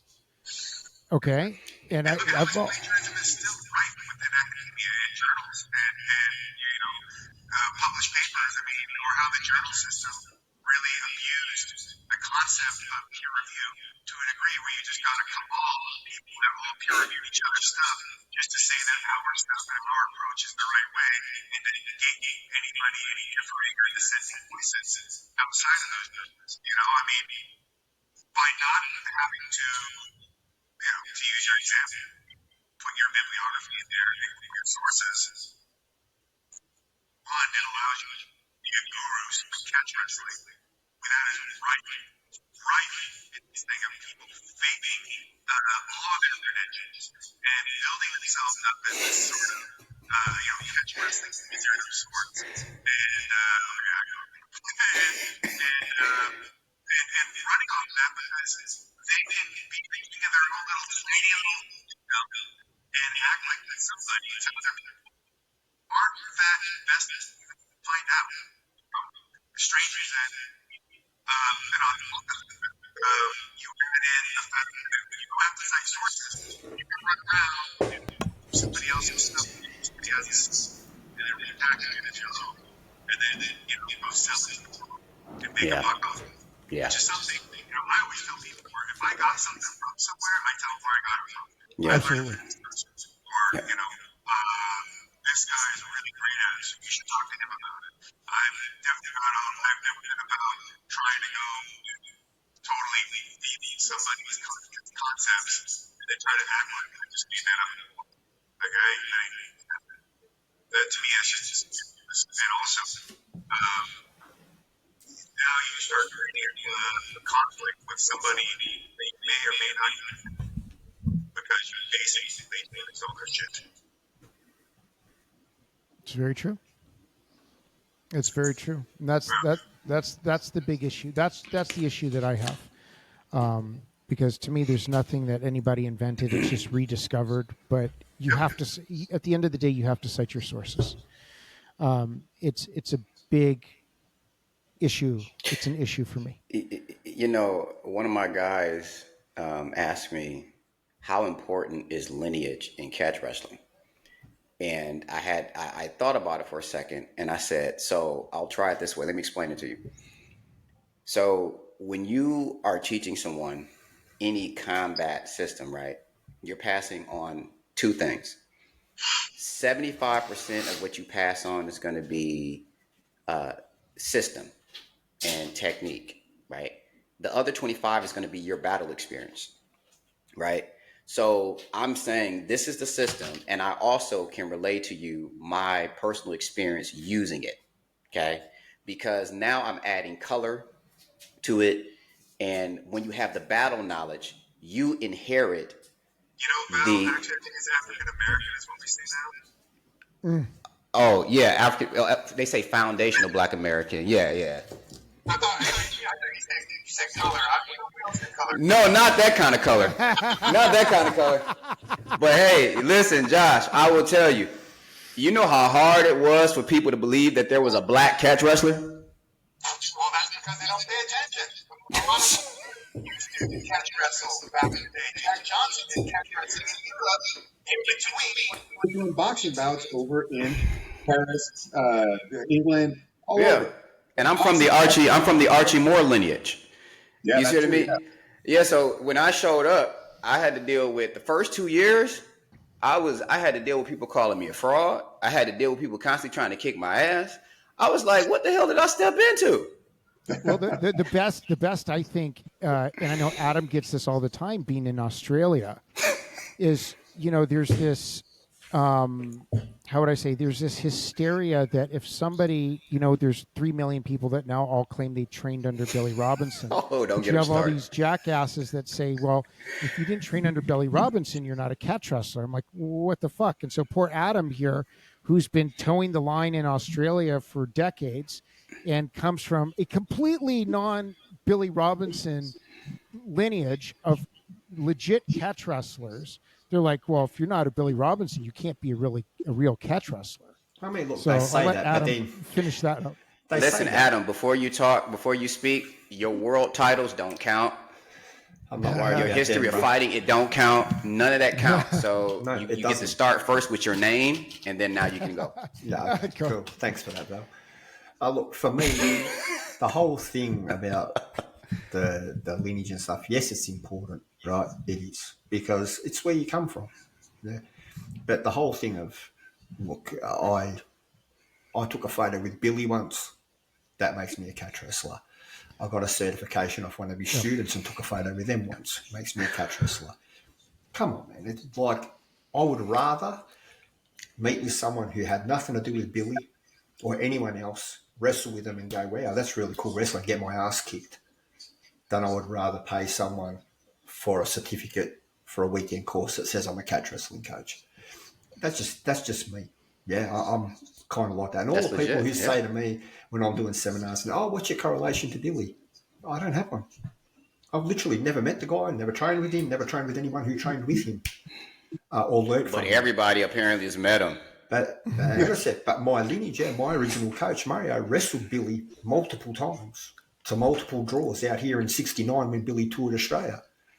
Roy Heffernan wrestled Lou Thez, 6 draws. Wrestled with Thez, trained at the Dungeon with Stu Hart, trained with Carl Gotch, trained with Billy Robinson. These guys are my lineage. In Australia, we have a very rich history here. But for some reason in Australia, people don't want to know about our Australian catch wrestling. They want to go overseas and pay. People even forget that, like, there's a Gotch lineage guy in Chris Hazeman out there. And they don't even remember. I'm like, you can go learn catch from Hazeman, who also has karate, Japanese jiu-jitsu, real fought in the UFC, won the first no holds barred tournament in Australia, so on and so on and so on. Like, you have a guy who has catch, and then you've got Harry Gretsch in Sydney, who is directly under me. It's these guys exist, but and there's people that want it. Like, Australia suffers from a lack of wrestlers too, which is, I know Aussies love to kick and punch people in the face. I get it, but there's a lot of really high potential Aussies out there that would be really great wrestlers. I met one of them in Perth. His name's I think his name is Adam. He's the 96 or 98 kilo rep for Australia. Hayden? Maybe that's it. Anyways, he would go to the University of Minnesota and go train with those guys. And I was trying to get him in. He took the seminar. We worked on a bunch. I worked with him directly on it. And it's like, if you give me a kid like that with a great attitude and a motor in his butt and the want to learn, like, I would love to drag a dude like that into the deepest waters of catch with his freestyle background and show him how this can help his freestyle. But also, when he's done with that freestyle stuff, if he decides to be, he's got another way that he can go out there and get on the mat and continue to wrestle. And that was my thing too, Josh. Like, I originally came from freestyle and Greco. I started freestyle when I was 4 years old. Yeah, and later on got into catch through family friends who was Mario Milano, got into catch through him and stuff. But I try and work now with a lot of wrestlers, freestyle wrestling. I teach freestyle still. I coach freestyle. I'm a member of Wrestling Australia and all that stuff. And I'm trying to get these guys interested. They're just not. Like, I get more interest from jiu-jitsu guys because it appears that they think that they it's going to link them up to Billy Robinson or something, which is why they ask me straight away. Oh, what's your link to Billy? I don't have one. Oh. But then I show them the stuff and they're like, oh my God, that's like a pain 101. And they freak out and then they want to learn. And Chris Haseman, man, legend here. One of his guys that trained with him, Dan Higgins. Yeah, he trained in Japan and stuff over there. Dan Higgins. Dan Higgins, yeah. Yeah, so he trains with me here, learning catch. He learns off me here. We work together. Great guys, man. Very, very knowledgeable. He's great in the Japanese style. I'm showing him this sort of Australian, European style. We get along great and we just exchange ideas, man. It's fantastic. I just wish there was more of it. I even tried bringing catch through ISCA. And I had the pipeline you're to hitting ISCA. it. And nobody would do it. Nobody would do it, Josh. Look, they gave me the opportunity. You're hitting it on it. They gave me the opportunity to put catch wrestling on the ISCA World Championships, which is being held here in October. The World Championships. They gave me the opportunity to facilitate catch wrestling matches on their World Champ and give them an ISCA World title. No one signed up. No one will do it. I know it's a struggle. I did a seminar in Brisbane with Black Dragon, and we had a really good turnout. At Geordie's gym, he's 5 minutes from my house. He's just down the road. Yeah, so I mean, they showed up, and I met them because they actually went to England to compete.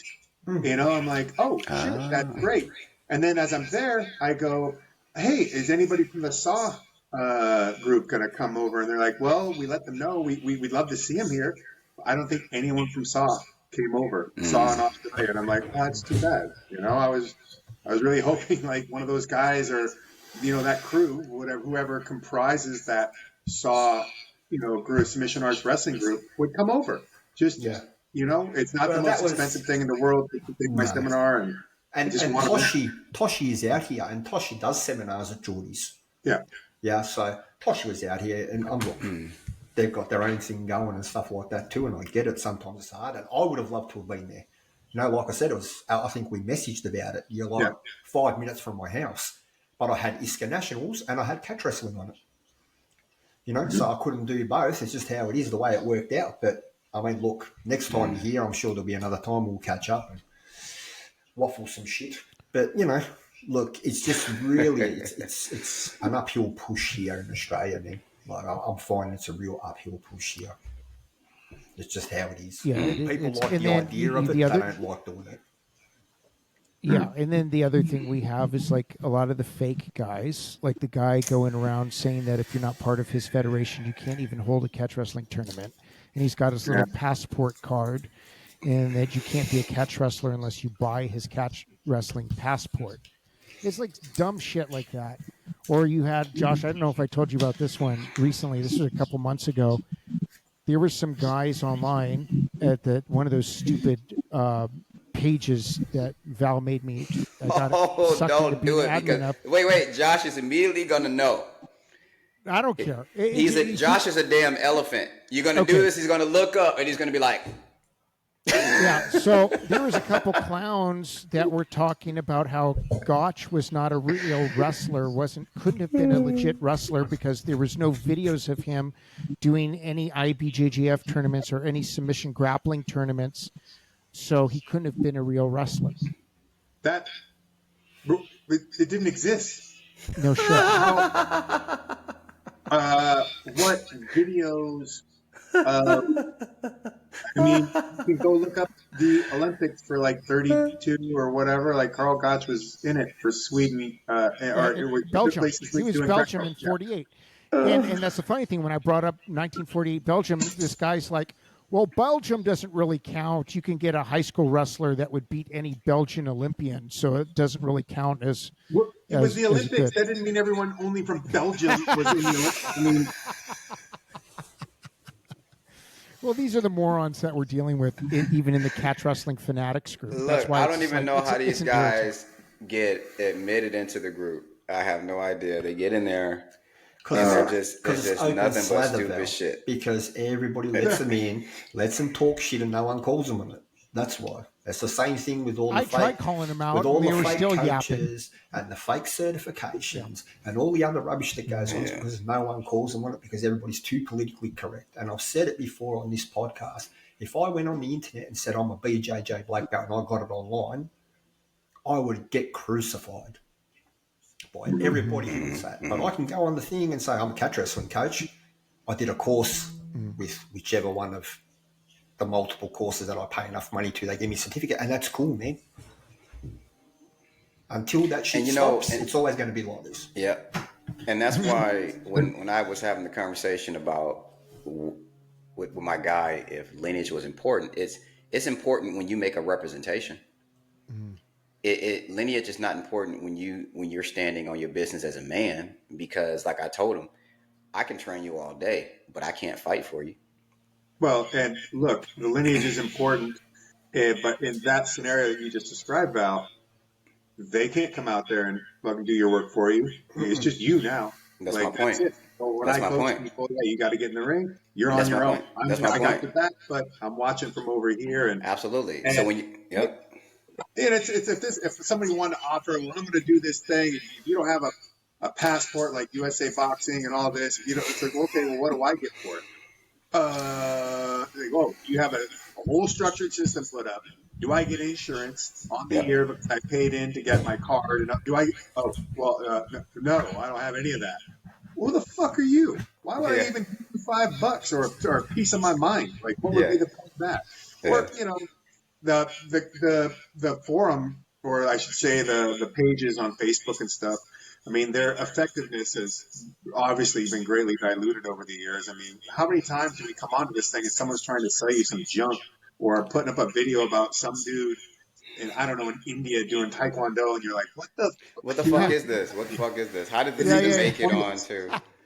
Yeah. And it's just like, look, man, ultimately, it would be great to have there.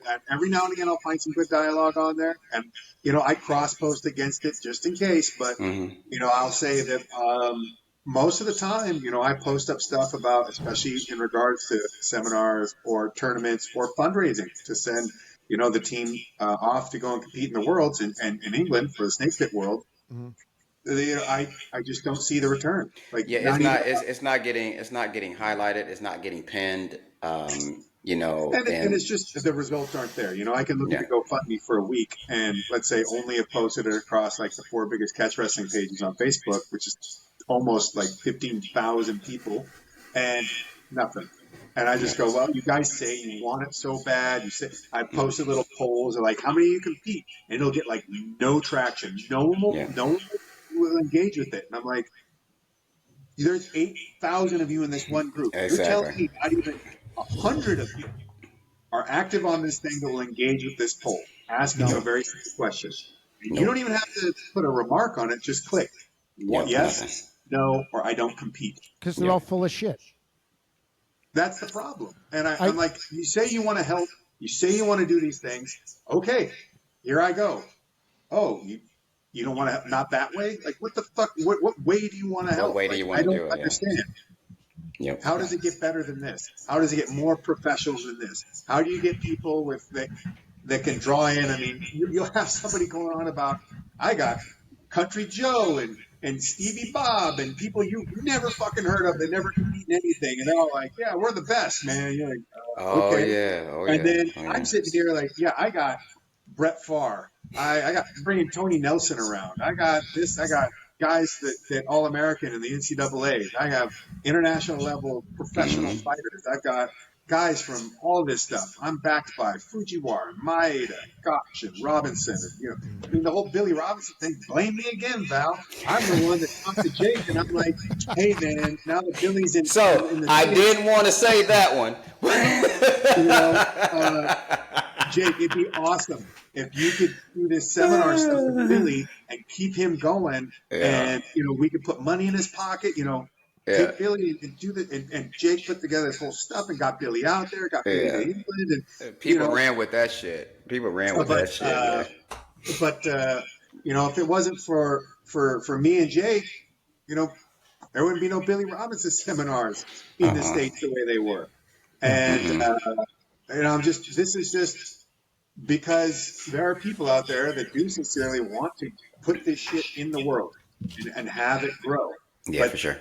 it's unfortunately, you can put it out there, but to get people to actually buy in, it's really difficult. And we could think about all the reasons why, but ultimately it is just, it's massively frustrating. And Yeah, it's. I even had a conversation with John Potenza, Mhm. and so because we talk a lot, and I was coordinating with some guys under Old School Grappling, his organization, Mhm.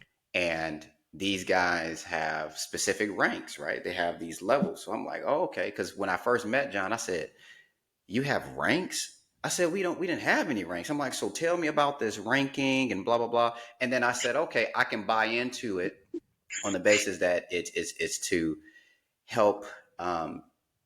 Give some type of quality control. I can respect it.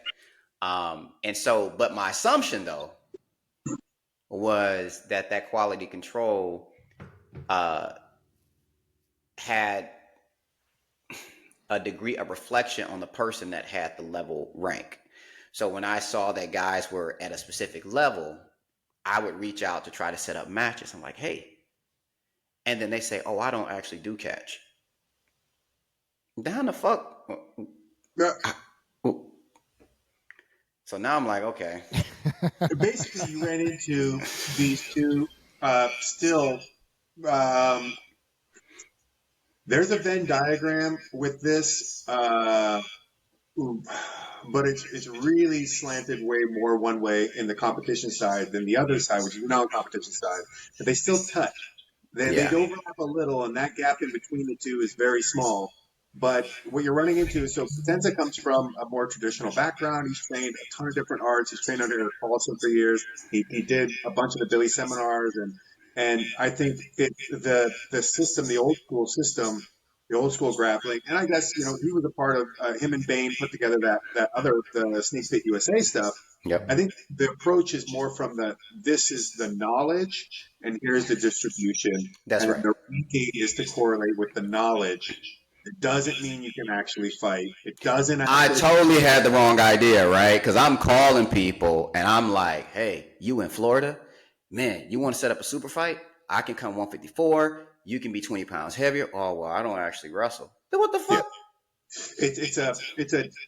Yeah. I guess it's kind of there was that period between, I guess you would really say maybe the late 60s into especially the early 2000s, where martial arts in America there was like 10% that was actual fighting, and then 90% that was all within a controlled school type environment. Yeah. And maybe you might have a really specific competition environment that is not full bore potential. Although in the 60s and in the 70s, even full contact karate was like, especially It was called Texas Blood and Guts. Yeah. You had to really hit that dude. Jim Harrison, one of my instructors, said you used to have to kill a guy to get a point in karate. And then when that went away, he was like, what are we even doing anymore? That's when Benny the Jet used to fight all the time. Yeah. That's when what's his face? Ronnie Arquez and all those guys. Well, Joe Louis, the big white blonde kickboxer guy, karate guy. Yeah. He was a bad motherfucker, man. He was a bad. Is he a Texan too? I can't recall. Anyways, well, he was a bad motherfucker. Yeah. But yeah, Potenza doesn't say like, hey man, I'm the shoot fighting world champ, and he's not doing that. He's like, hey man, I've trained a bunch. I've got a lot of time on these mats and in these rings and all these different skill sets and different arts I've trained. And here is what we got from the grappling side of things. And he's not telling you he's going to make you a world champ. He's not telling you that he himself beat everybody up in the world. But he's like, look, if you want this knowledge, I have a system set up to deliver it, and I'm going to assume it is getting out there. It definitely is getting out there. It's when my read of it was from the lens of the fight world, right? That was my lens. I had to tell guys, there was a point in time where, because when I get these younger athletes, I tell them there was a point in time where MMA, there was no such thing as MMA. It wasn't called MMA. And when people say, well, how long have you been doing MMA? I said, well, back in the day, we just called it cross training. You trained in different things. We didn't have this classification like, oh, you're a striker or you're this. It's like, well, I boxed, I did Muay Thai, I did this, and you found a way to connect your systems. And MMA was largely illegal in the U.S. You fought underground. You went to smokers. You got the hell out of there, and that's what it was. And so that's where catch wrestling was in the underground fight scene for a long time. So my mindset was still tied to that. So when I hear guys like, oh, I'm this, if I'm hearing you're like a L5, a L6, I'm like, oh shit. Then this guy is like, I'm like, hey man, Catch needs some guys to get together. We can have a super fight or something. Oh, I don't wrestle. What do you do? I just do basic self-defense. Then, oh shit. So I read it wrong. And that's that side that's looking to increase their knowledge of martial skills and put it into their system wherever they're at. And, if that's about a basic self-defense or some other, and Potenza has worked with people that are competitors before. For sure. I would say that another way to look at this is similar to what I used to, and I have said, and will still say, it's the Tony Cicchini paradox. And that is, at some point, Cicchini, his background, credentials and accomplishments don't line up. Okay. But if I watch The Lost Art of Hooking, it's still a good DVD set. Like, he understands the mechanics, and people go like, oh yeah, have you ever seen that video that he shot and he sent it to Carl Gott? I go, yeah, I get that. That's where he was at that point.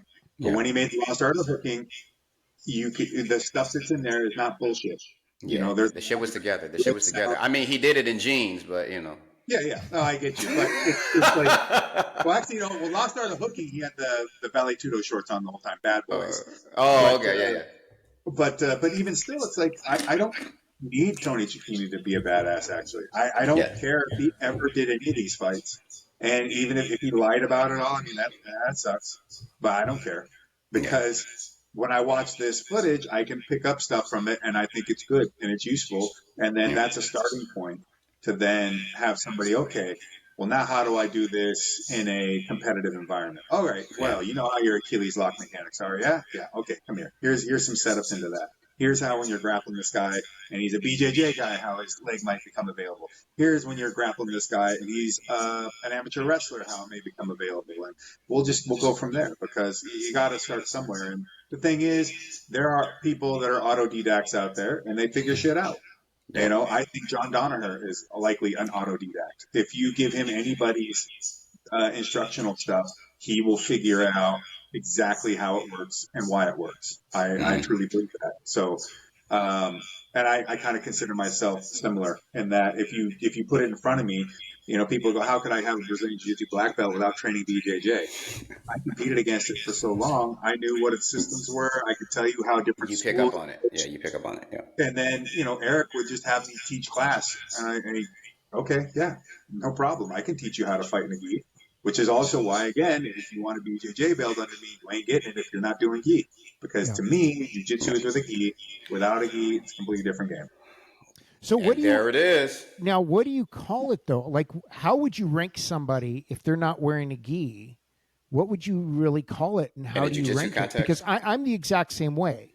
If they want a jiu-jitsu belt, I tell my guys, because I teach in the gi every other day. I teach no gi every other day. I'm like, you have to put your gi on if you want me to rank you in the gi. And then if you want to just be no gi, then I tell them, okay, look, I can rank you in luta livre, but you're not a jiu-jitsu black belt. I'll say, okay, you're luta livre XYZ belt that I decide to rank you in. But what would you call it? Like, what are we calling it to rank it, and how are we ranking it? Me personally, from the wrestling perspective, there ain't no belt. You can get on the mats and you've either done shit or you haven't. And that's it. You're either good or you're not. And there is no belt. And you can pretty much tell if a guy sucks. You can see it. Yeah. You can see it. You cannot fake. You cannot fake. There's many things in life you can fake. But I'm going to tell you like this. You cannot fake being able to wrestle. Because once somebody... What's up? Old school. How about this, Val? You and me, we're at a high school wrestling tournament, right? Yep. We're down there. I have now gotten even younger. We're in San Antonio. We're at the same high school. And we show up to a tournament in Houston, and we show up and we're looking around. We know brackets and all this, and we see guys in our Letterman's jackets tell us whether we're good or we're not. Because they sure as fuck do. On that Letterman's jacket. They sure as fuck do. When I'm warming up, you hear ka-clang, ka-clang, ka-clang. He's been hitting people's asses. That's how when we were wrestling in high school. Yep, you take diaper pins, especially. You take these big safety pins, and the diaper ones, they would put like turtles and ducks or whatever. Yeah. And you get a pin. You put one pin straight across, and then you start lining all the other ones up. Lining them shits up. Yep. Piles of pins on their Letterman's jacket. Yep. And they're walking around cha-chink, cha-chunk, cha-chunk. Absolutely. Let your shit clink. Let your shit clink. You're placing in or winning on your jacket too. And then if you have your patches for being, I went to state, I placed in state, I did this. Yep. I won districts or whatever. Yep. Absolutely. Yep. That's how our belts work. Oh, who makes the most noise when they're warming up? Yeah, that's true. That's exactly how you would do it. But now you're just kind of like, well, anybody can say they do catch. Anybody can hop out there and they can claim it. But as soon as you want the proof of concept, which is the mat, yeah, that's how you know it's not real. Well, there's that guy in Texas who will remain nameless. Looks like a little hobbit. Says he's a catch wrestler and a jiu-jitsu black belt. Talks a lot of shit. Looked like a white belt. Like he was getting smoked by blue belts in the little cage on the mat and stuff like that. Val says it to me. Josh is doing that shit again. Josh is doing that shit to again. Adam, and I'm like, what the fuck is this? And the guy's like talks mad shit online that he teaches the best catch wrestling and he's invading San Antonio and blah blah blah blah blah.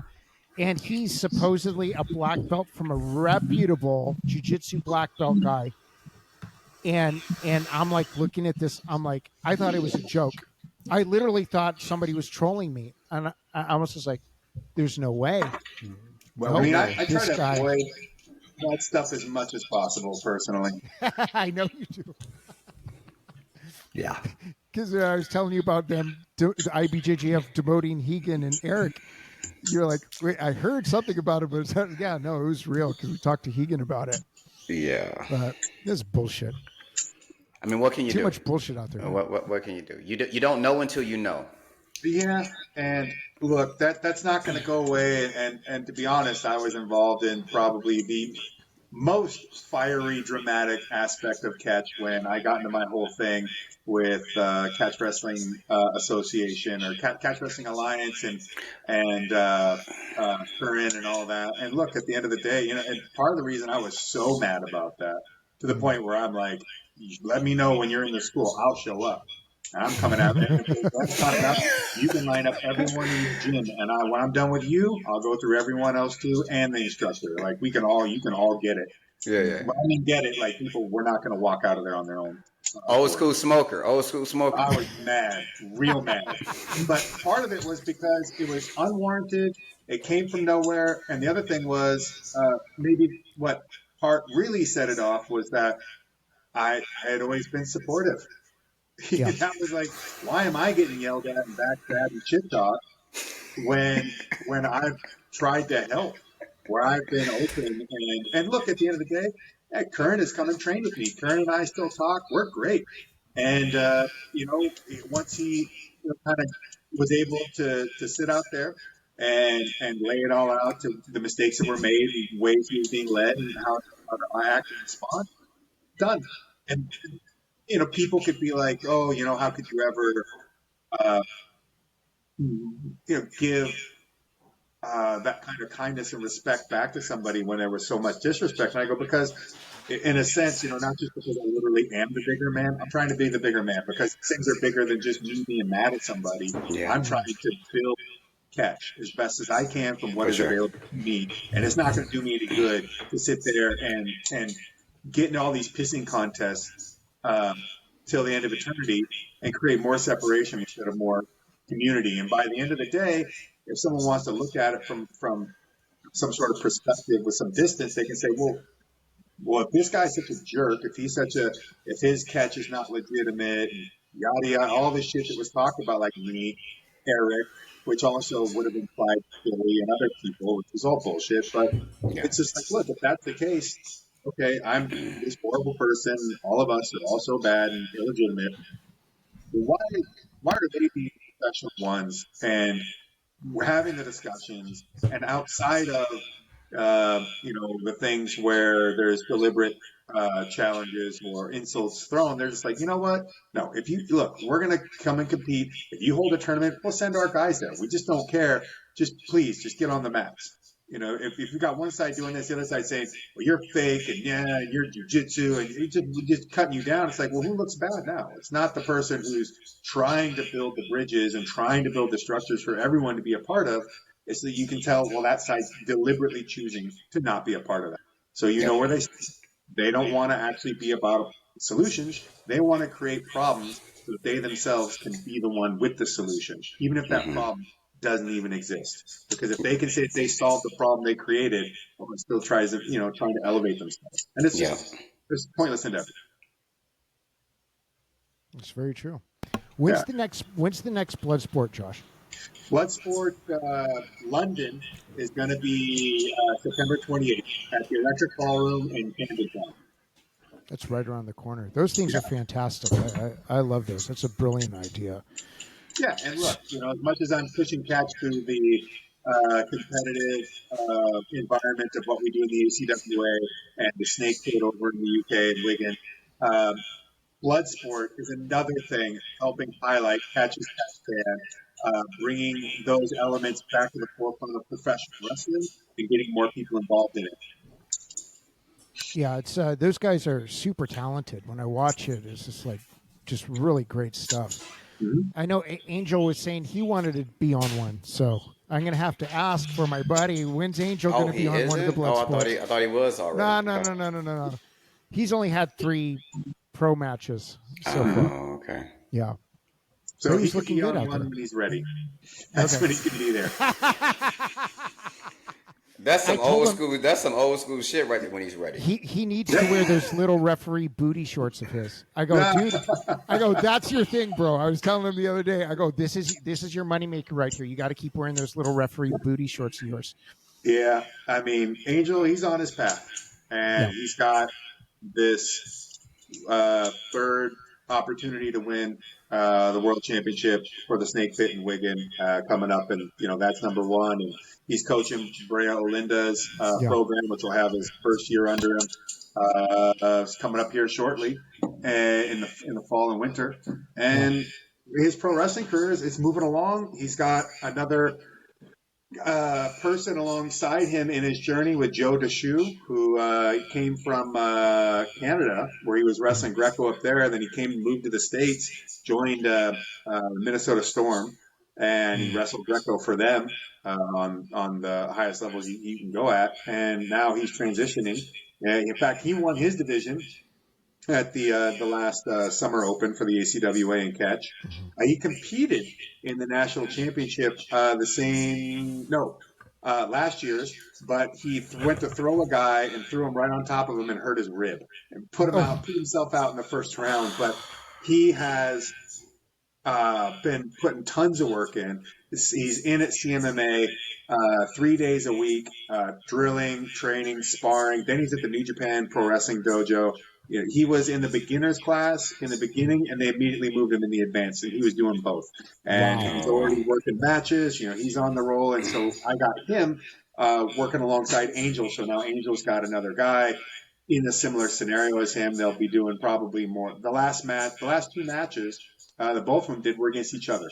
And I'm sure they'll all try to put together more opportunities for them to go in and wrestle each other, wrestle other people, maybe have them tag against other people. It's a process to build you up and train you in the realm of pro wrestling. It's not that different from how you would bring someone up in, say, martial arts, but there are differences. And it just changes a little bit of the approach, but ultimately you got to get in the ring. You got to get experience, and that's what we're doing right now for both of them. Yeah, they looked good. That last match, it was good. Mm-hmm. I enjoyed it. Yeah. Everywhere they go, and mind you, it's just in and around SoCal at the moment.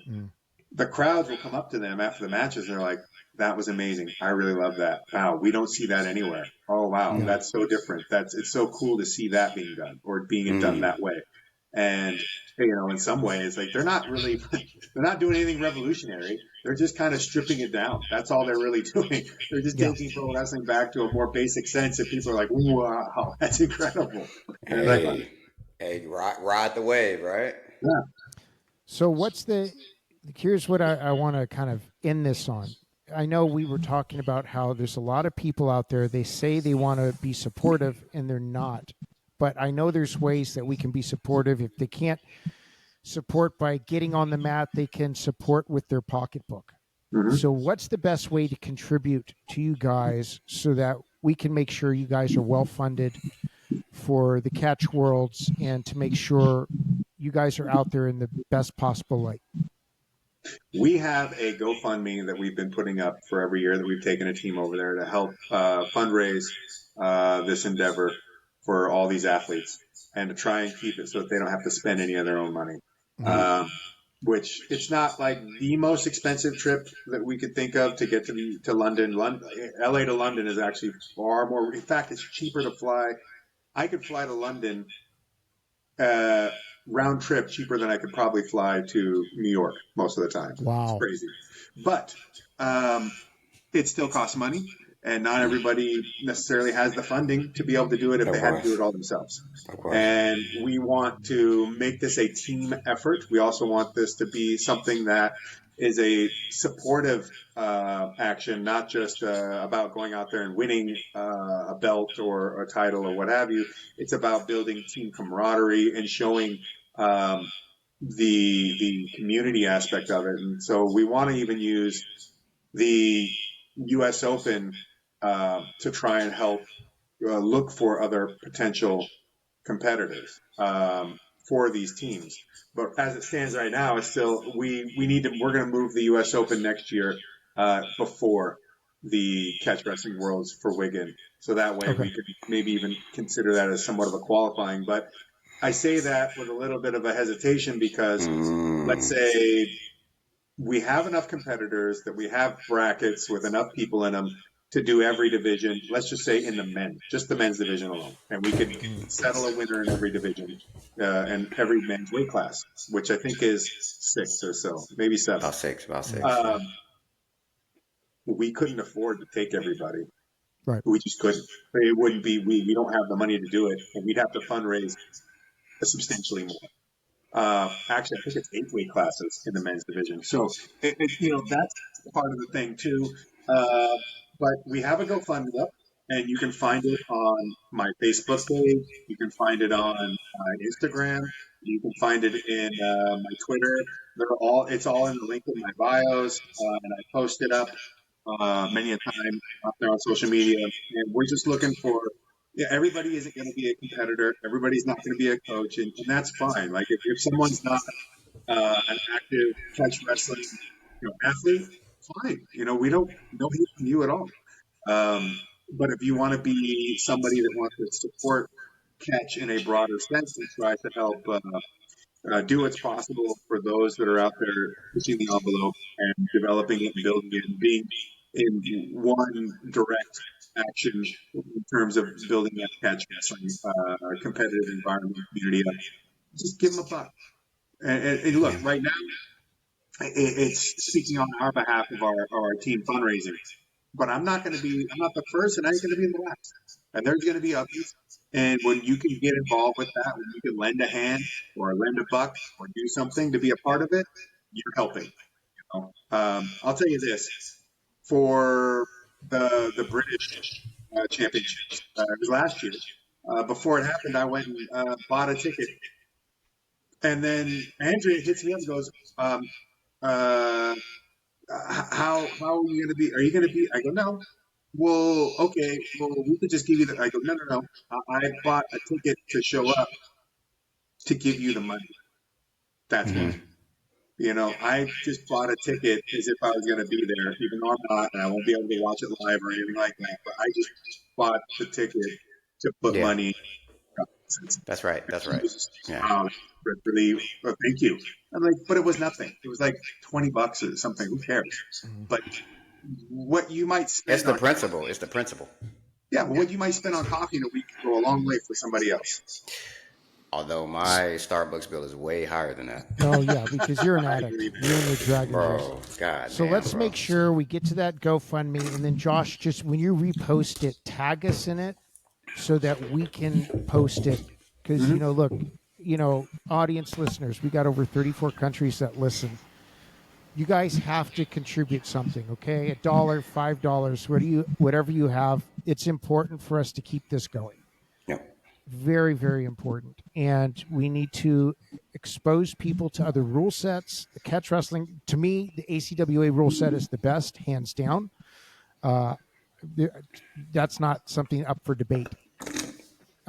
So these guys are working their asses off to go over there and smash, and we need to support that. And Team USA, baby. Yeah, if you pretend to be a catch wrestler, get on the mat. If you want to pretend from the lazy boy chair you're in at your mom's house, send Josh some money at the GoFundMe, and we will take care of it. And then I'm going to take this up another level because I want to see who's gonna actually step on the mat. If you are in the South Orange County area, I'm just thinking about this off the top of my head, but this is what I'm going to do. anybody who wants to come and train. I'm part of the Adopt a Cop program, which allows anybody, any law enforcement officer, to train for $50 a month. I'm going to extend that out to any competitor. But the goal is, and the only way you get that $50 a month is you have to compete at ACWA. And if you got a problem with that, I will pay for your entry. I will pay you to compete. But you must compete, okay? So I will, anybody that's in South OC, if you want to start training and you have an idea that this could be for you, and you want to learn something beyond just your standard sport jiu-jitsu, which you can still learn that, $50 a month, you can have the Adopt a Cop pricing, but with the caveat that you absolutely must compete in Josh's tournament. End of story. You have to be an active competitor. That's the only way we do it, because you guys have to start competing. I'm tired of this bullshit where everybody's a keyboard warrior and nobody's putting their money where their mouth is. Because you guys already know that anytime, if you're out of the area and you want to compete in Josh's tournament, you can train with me for free and I will pay for you to enter. So I'm sick of this nonsense where you guys don't compete. You must compete. You have no barrier to entry. You can train for free and I will pay you to do it. So I don't want to hear any nonsense. Yeah, do things that are forward moving. You know, there's so much we can do in a positive sense. If you want to dog on BJJ on the boards, I mean, that's fine, but that's not going to do anything for you. If you want to, you know, start flame wars with other people, I don't even know if people use that terminology anymore. I still do. We know we're old now. Yeah, I do. But ultimately, like, do things that are going to bring more, you know, positivity to what we do. Like, do stuff that makes people want to get more involved. Do things that make it more fun for other folks. I mean, one of the worst things you could do is build like the strongest, meanest, toughest, like hard-nosed, gnarliest, crooked-toothed team of badasses ever, and have them just be so unapproachable, so untouchable that they, and with an elitist attitude that looks down on everyone that's not as good as them. That it's like, that's it. You think like by creating the best that somehow you succeeded, but at the same time you lost something. You lost your humanity there. And all of the, not the ability to find people that are that hungry to take a piece of flesh out of someone in their endeavor to be the greatest in the world is pretty rare. But there's a lot of people that just want a little nudge or a little pull or a little like, look, man, we all get hurt. We all lose. We all win. Things change. But I'm telling you, your life's going to be better for doing it. And by that, we're going to be around too. Whether you're a teammate or you just compete in our tournaments, you're a good competitor. Not necessarily by your results, but by your attitude. Please. Just participation. Just have fun. You know, we're not saying like it's not a participation trophy or anything, but the participation shows that you're willing to put your money where your mouth is, and you're willing to put some skin in the game. And for that, if you're a good competitor and you're a good, upright, respectful person, like, thanks. You know, be a part of this. And we got a place for you for whatever we do. And we appreciate that effort. And if you're a person that loves catch and loves just combat sports and everything about it, and you give a little, you give some money to our cause or somebody else's cause, you're putting people on the mats. That's what you're doing. Like, this is not money that goes around and sits in like a coordinator's hands and then is distributed in like one left wrestling shoe to some, kid with a club foot somewhere. It's like, oh wow, you really helped them. No, the money goes directly to help exactly who is available with us to put these wrestlers on the mat, to fund it so, a young Cody Davis or Jonathan Powell can go see the world. Like, Jonathan Powell had never been anywhere, outside the United States. And, we took him to England. And it was a great experience. He won a world title. Another American. It was an American, two Americans in the final. And then those two got to meet each other and have a moment, either on the mats and off the mats. And that's fucking great. That's, you're just doing so much more important things for the world by even just being a part of it through wrestling than by being just in a chair, not engaging with it. Yep. Yeah, absolutely. And just have fun. And if you don't have the money to put it up, I will pay for you. Just come train. First, if come you don't train. have the money, say it. If you truly mean it, and you don't have the money, say it. Show up. We'll figure it out. But just fucking say it. Show up. Be there. Pay in sweat equity if you're really about it, and we will figure it out. Absolutely. I just, and look, my tournament, $40 fucking dollars. If you can't find $40 between the couch cushions somewhere, I don't know what to tell you. I mean, you can find that doing laundry accidentally. Yeah. Like, I found. I didn't want to price people out by trying to make a fortune off of running grappling tournaments. I wanted to put together something that was in the same vein as wrestling, where you can go out there and not be broke and wrestle your ass off. And get some matches. I want to have a card that you have to purchase at the beginning of the year. Not a passport, Adam. Don't worry. It's not, you're still a Catholic if you don't have the passport. But what I want is like the USA Wrestling model, where boom, you pay your $60 to start the year, your $80 to start the year, and you're like, "What am I just paying to? I'm just paying to be able to pay to compete." No, you're paying because you just got insurance. Sure, it is. You've got insurance on every competition. If you could put your club under it too, then your club would have insurance on everyone that trains there. It's not the best insurance in the world, but it's insurance. And where do you find a cheaper deal than that? And you're directly and deliberately going out there to try and tear off another person's head and them to do the same to you. And yet you still get insurance. I mean, that's my goal with this kind of stuff. That's what I want to try and do and make it so that this facilitates any and everybody to be able to get on the mat. They put in a little bit of time. They're able to save a little bit of money. It's all available to you, you know? That would be great. Indeed. Absolutely. That would be great. I love it. That would well, be great. let's end it on that on a high note. Make sure you guys go out there, support Josh Barnett and all of his endeavors. Get to the GoFundMe. I'll put a link in the description when I post this episode. Watch Bloodsport. It is amazing, incredibly talented guys. TV. Yeah, God, I got the world's fucking itchiest nose today. I'm not doing this Zelensky impersonation.